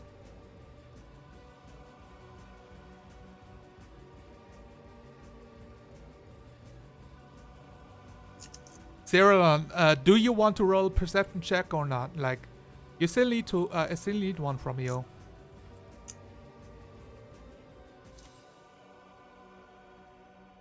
At least the numbers are same. No, you do not spot like the 15 Minotaurs right around the corner, ready to ambush you. Can I listen to them? It's Like, still can I listen for anything? It's still a 6. A lot of your companions are making too much noise for you to hear what's inside. I should let the hippogriff do the perception checks because he has advantage. The hippogriff will tell you telepathically everything that's inside. So I think everybody had a turn with that, so I will do stuff.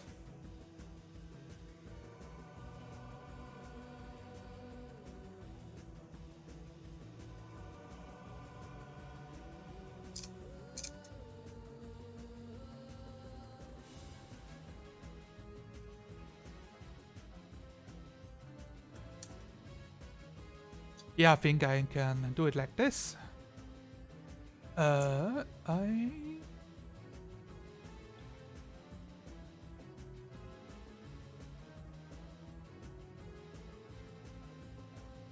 Baron, you can see what looks to be like the Minotaur is looking at the other one and giving like a signal as Well, you spot the Minotaur. Did he spot you? I mean, oh yeah, you shouted loudly. So yeah, I shouted. Also, the first one spotted me. You already said that. That's why I shouted.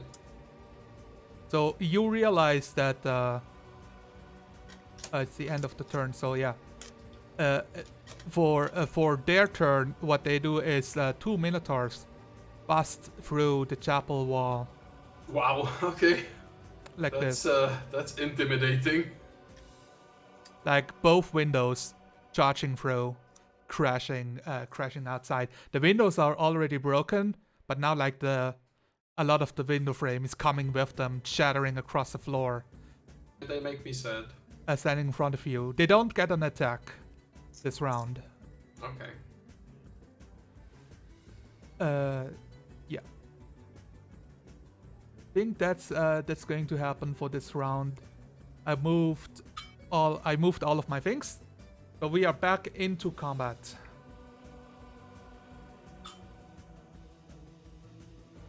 So it's Lalus then? Yes. Then? Ipo, it's your turn. What do you do? You hear Also, you are you. muted. Oh, Sorry. Let's move here, and that's all. all right. No enemies in sight. Bear, Okay. it's your turn. Yeah, I know. 5, 10. You can ready action, you know, just for the future. Oh, can I? Oh, okay. Never mind. 20, 25. Give me a perception 30. check. Okay, You have dark vision, right? I do.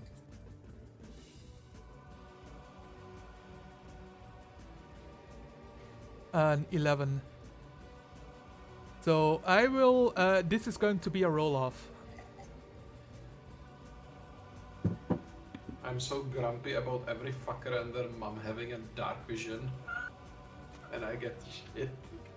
So, there are like a lot of broken furniture. There appears to be like also like a broken like a piano that's almost intact, but like the stool itself is broken. Like a long table shattered into pieces, like scattered together with what appears to be. I'm feeling for the words wardrobes, like basically wardrobes, but not for clothing, for like other stuff in that used to be in them. Cupboards? Yeah, cupboards. So it's like several piles of broken woods and furnishing. Some of them small, some of them large. Like large piles of rubble and destroyed innards of the chapel. It's not only been desecrated, it also looks like it's been like a war field. What you do not see is there are no human bodies or like bodies of any sort littered around. Like not from your glance looking through the rubble in the dark. How high is the ceiling? I would guess in here. Let me think. I'm looking into the book real quick if it mentions something. If not, then it's going to be 20 feet.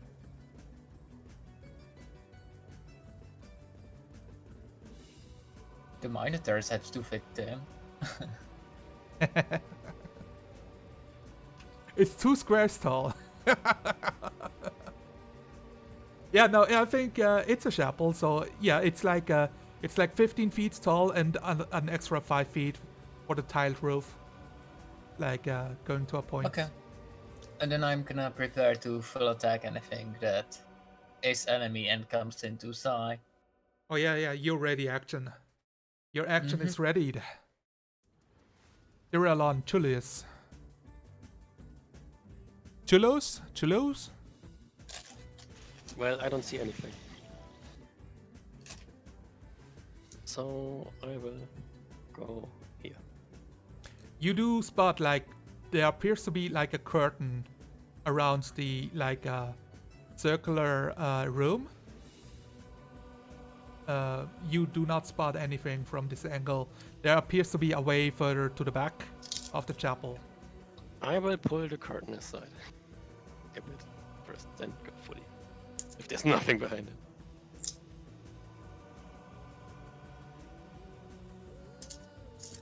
This is trouble.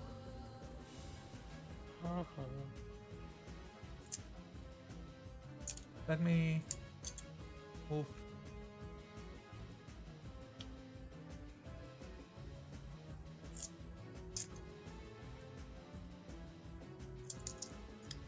Can you see inside now? Yes. You- I see. You can? Yes. Oh, it doesn't show me that you can. Oh, nice. I see bugger all. Is that your movement? I mean, stop moving. Okay. 10 feet left. So I'm flipping through a lot of description right now to give you the details that you deserve. No, stop. I said stop moving. Stand by the curtain. I'm not a dog. Stand by the curtain and sit. No. 3 curtain archways connect this chamber to the other areas of the chapel. Shattered wardrobes and dressing tables, as well as a number of smashed mirrors, suggest that this was once where priests prepared for the daily services. Spiral stairs leading down are guarded by 2 creatures with insectoid features. Each one is armed with a wicked trident.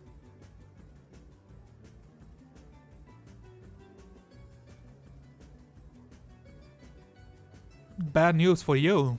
What the fuck is this Temple of Elemental Evil? This is where the specter went to, and you found it. Or maybe it found you. No, I was looking for it. Clickety clackety. Yeah. Come at me, bro. So, you have the rest of your movement as well as your attacks if you wish to engage. It looks to be like that they are like in position, like towards the staircase, like guarding them. And then you pull open the curtain and they turn around towards you, surprised, but then readying their weapons. I will take a step back. Actually, I want an insight check real quick. From me? Yeah. That's a 16? Yes, that's a 16. Okay. You recognize that they act erratically, like they are surprised of your presence. It's hard to tell because they're insectoids and you have no experience. That's not true. I have some experience with insectoids. It's just that experience is from far away. Ready action, if anything of those comes to me, they get a weapon. Like if they are hostile or have hostile intent, they get a weapon.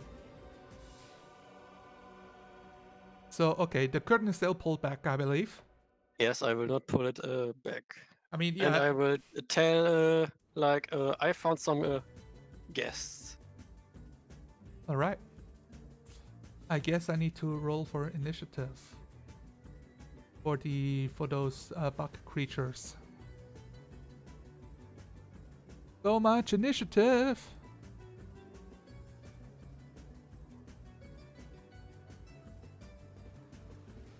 So we had Thea, Ceralon. Yeah.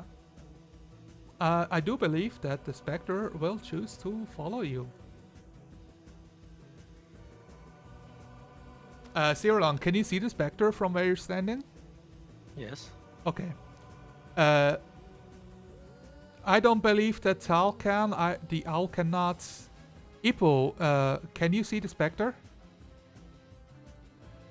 A little bit. Okay. Like half of him. Did he have an action ready? Yes. I say Nope. Oh, you mean Ippo. I'm not talking to you. Yes, you're not talking to the one whose turn it was. Ippo, did he have an action ready? No, I didn't because I'm retarded. Okay. You feel surprised by the as Ceralon goes in, and then she runs out again, The shock. and she's being chased by a Spectre that promptly attacks her. Hi, Spectre. I'm Ippo. It's ignoring you. Oh. You feel Yes. the sadness. Can I turn my ready action now? Yes. God damn it. You have action, you're ready. 21 is a hit. Thou can actually see the Minotaurs, but they are too far away. Like 16 slashing magic. Yeah, Tal, you would like the huge like busting itself like made it very noticeable that somebody awakened some Minotaurs. Is this 16 damage? It is still 16 damage. Okay. Spectre is alive. The 10 is miss. Why can't I roll with advantage against undead? You could use inspiration before attacking. Which I don't have. Oh man, if only you knew the name of a priestess. Yeah, if only you asked more questions about stuff that I actually knew. Because I wasn't there when the priestess appeared the first time. Right, I need to roll another initiative.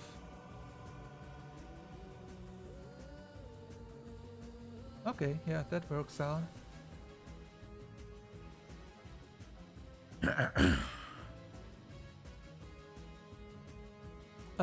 Alright, it's still the Spectre's turn.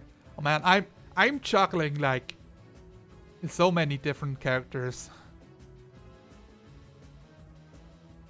Life Drain. It's a 14 a hit. No. You're fine.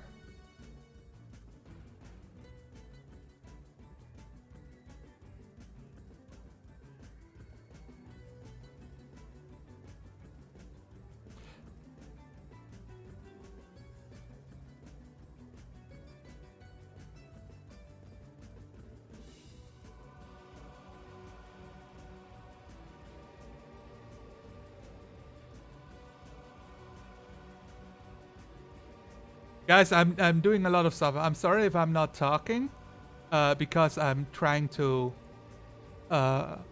like have both the battle map, moving stuff around, and ready, as well as reading like information for you to know about. Because Cyrillon is combating a specter, and you guys can hear a voice, but Cyrillon can see a face. Let's see if I have an image itself that I can share with you guys. It must be in the handouts.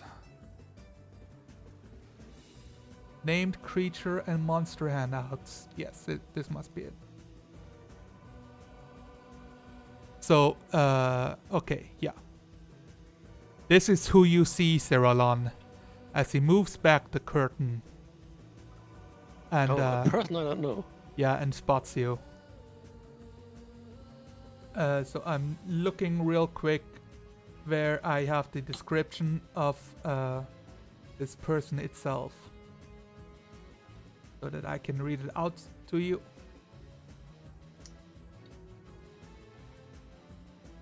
Yeah, no, yeah, he's a human of blackened skin. He has the what are they called? Dreads? Dreadlocks? Yeah, his black long hair are like woven and there's a word in German for it, like filzed, like into dreadlocks, makes them like stick together. And he's adorned in orange and blue clothing. You can see what appears to be like a no, actually no. I'm sorry. I wanted to add detail that doesn't exist here. Yeah. he's wearing like golden rings and adornments on his body, and has like knee-high leather boots on him. Looking out towards you. Do you have what spells do you have active right now?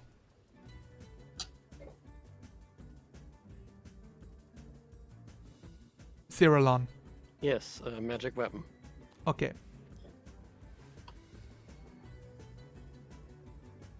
Because that's a concentration spell. Yeah, he calls. He sees you fighting with the specter, dealing like hurting the creature and damaging it. Like moving towards you, he calls out.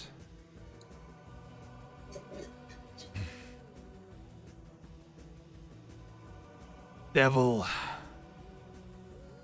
what are you doing here? You must be in works with the demons.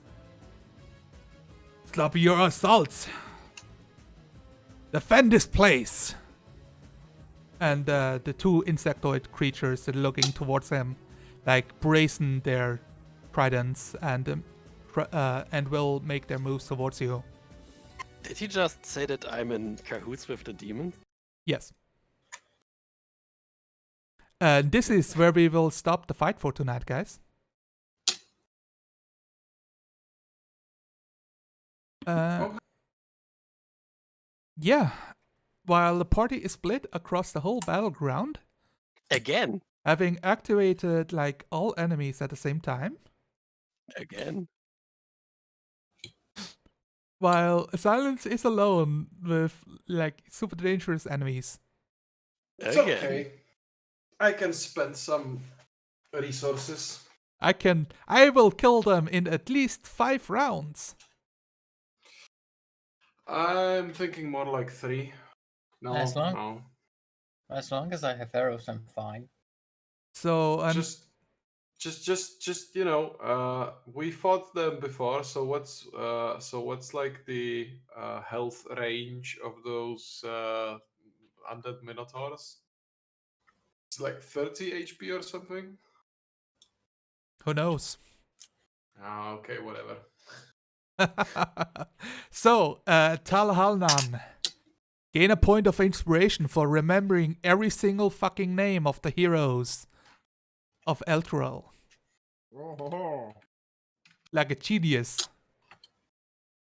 yes, of course.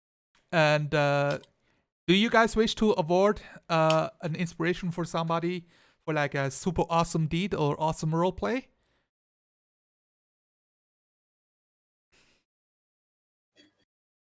Pick one. Well, I mean, Silence was failing very awesomely. Is he becoming inspired by his failures? Yeah, it's like you learn from your mistakes, kind of deal. Is it? But are you learning? No. Look, guys. Like 3 sessions. Was it 3? No, it was 2 sessions ago. We split the party, got beaten up heavily, some people nearly died, and now we are doing exactly the same. We are I think we clearly should we are clearly resistant to knowledge. You're resistant to stealth checks. Look, the thing is, it's a bit out of character for him to go like charging off like this. It's also a bit out of character for him to, do a rash action like with calling out the name of the hero. But the calling out the name thing was kind of being desperate because we came to look for some people and there are no people and they were supposed to be of great help. And if we could somehow get the help of like past heroes of Elturel, it would be great. I told you And- like 20 seconds before you did it that the whole place here is fucking desecrated. Yeah, but also that those, pillars hold some radiance in them. Yeah, but also a lot of not radiance. Yeah, they're very effective if you activate them all. Probably we should.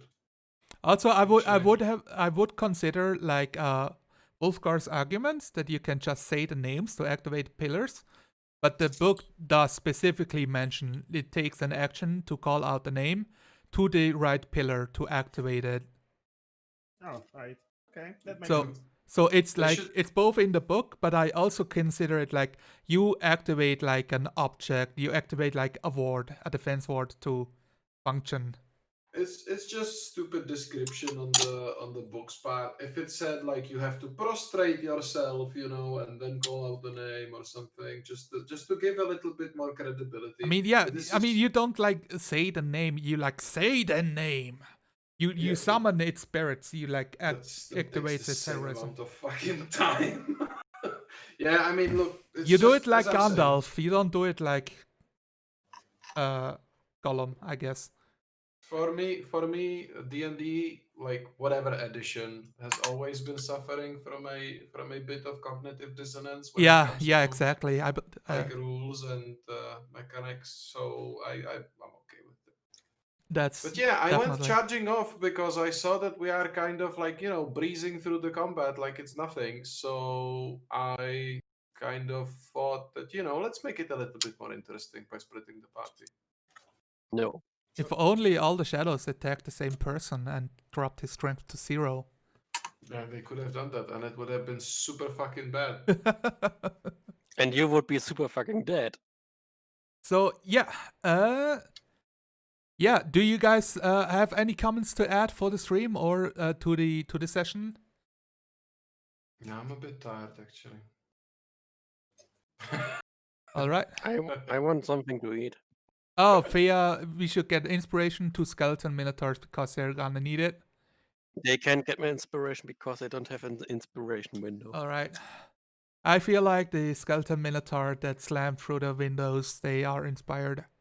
I mean, they hate to take over like 80 damage today, so It's a hard time to be a skeleton minotaur.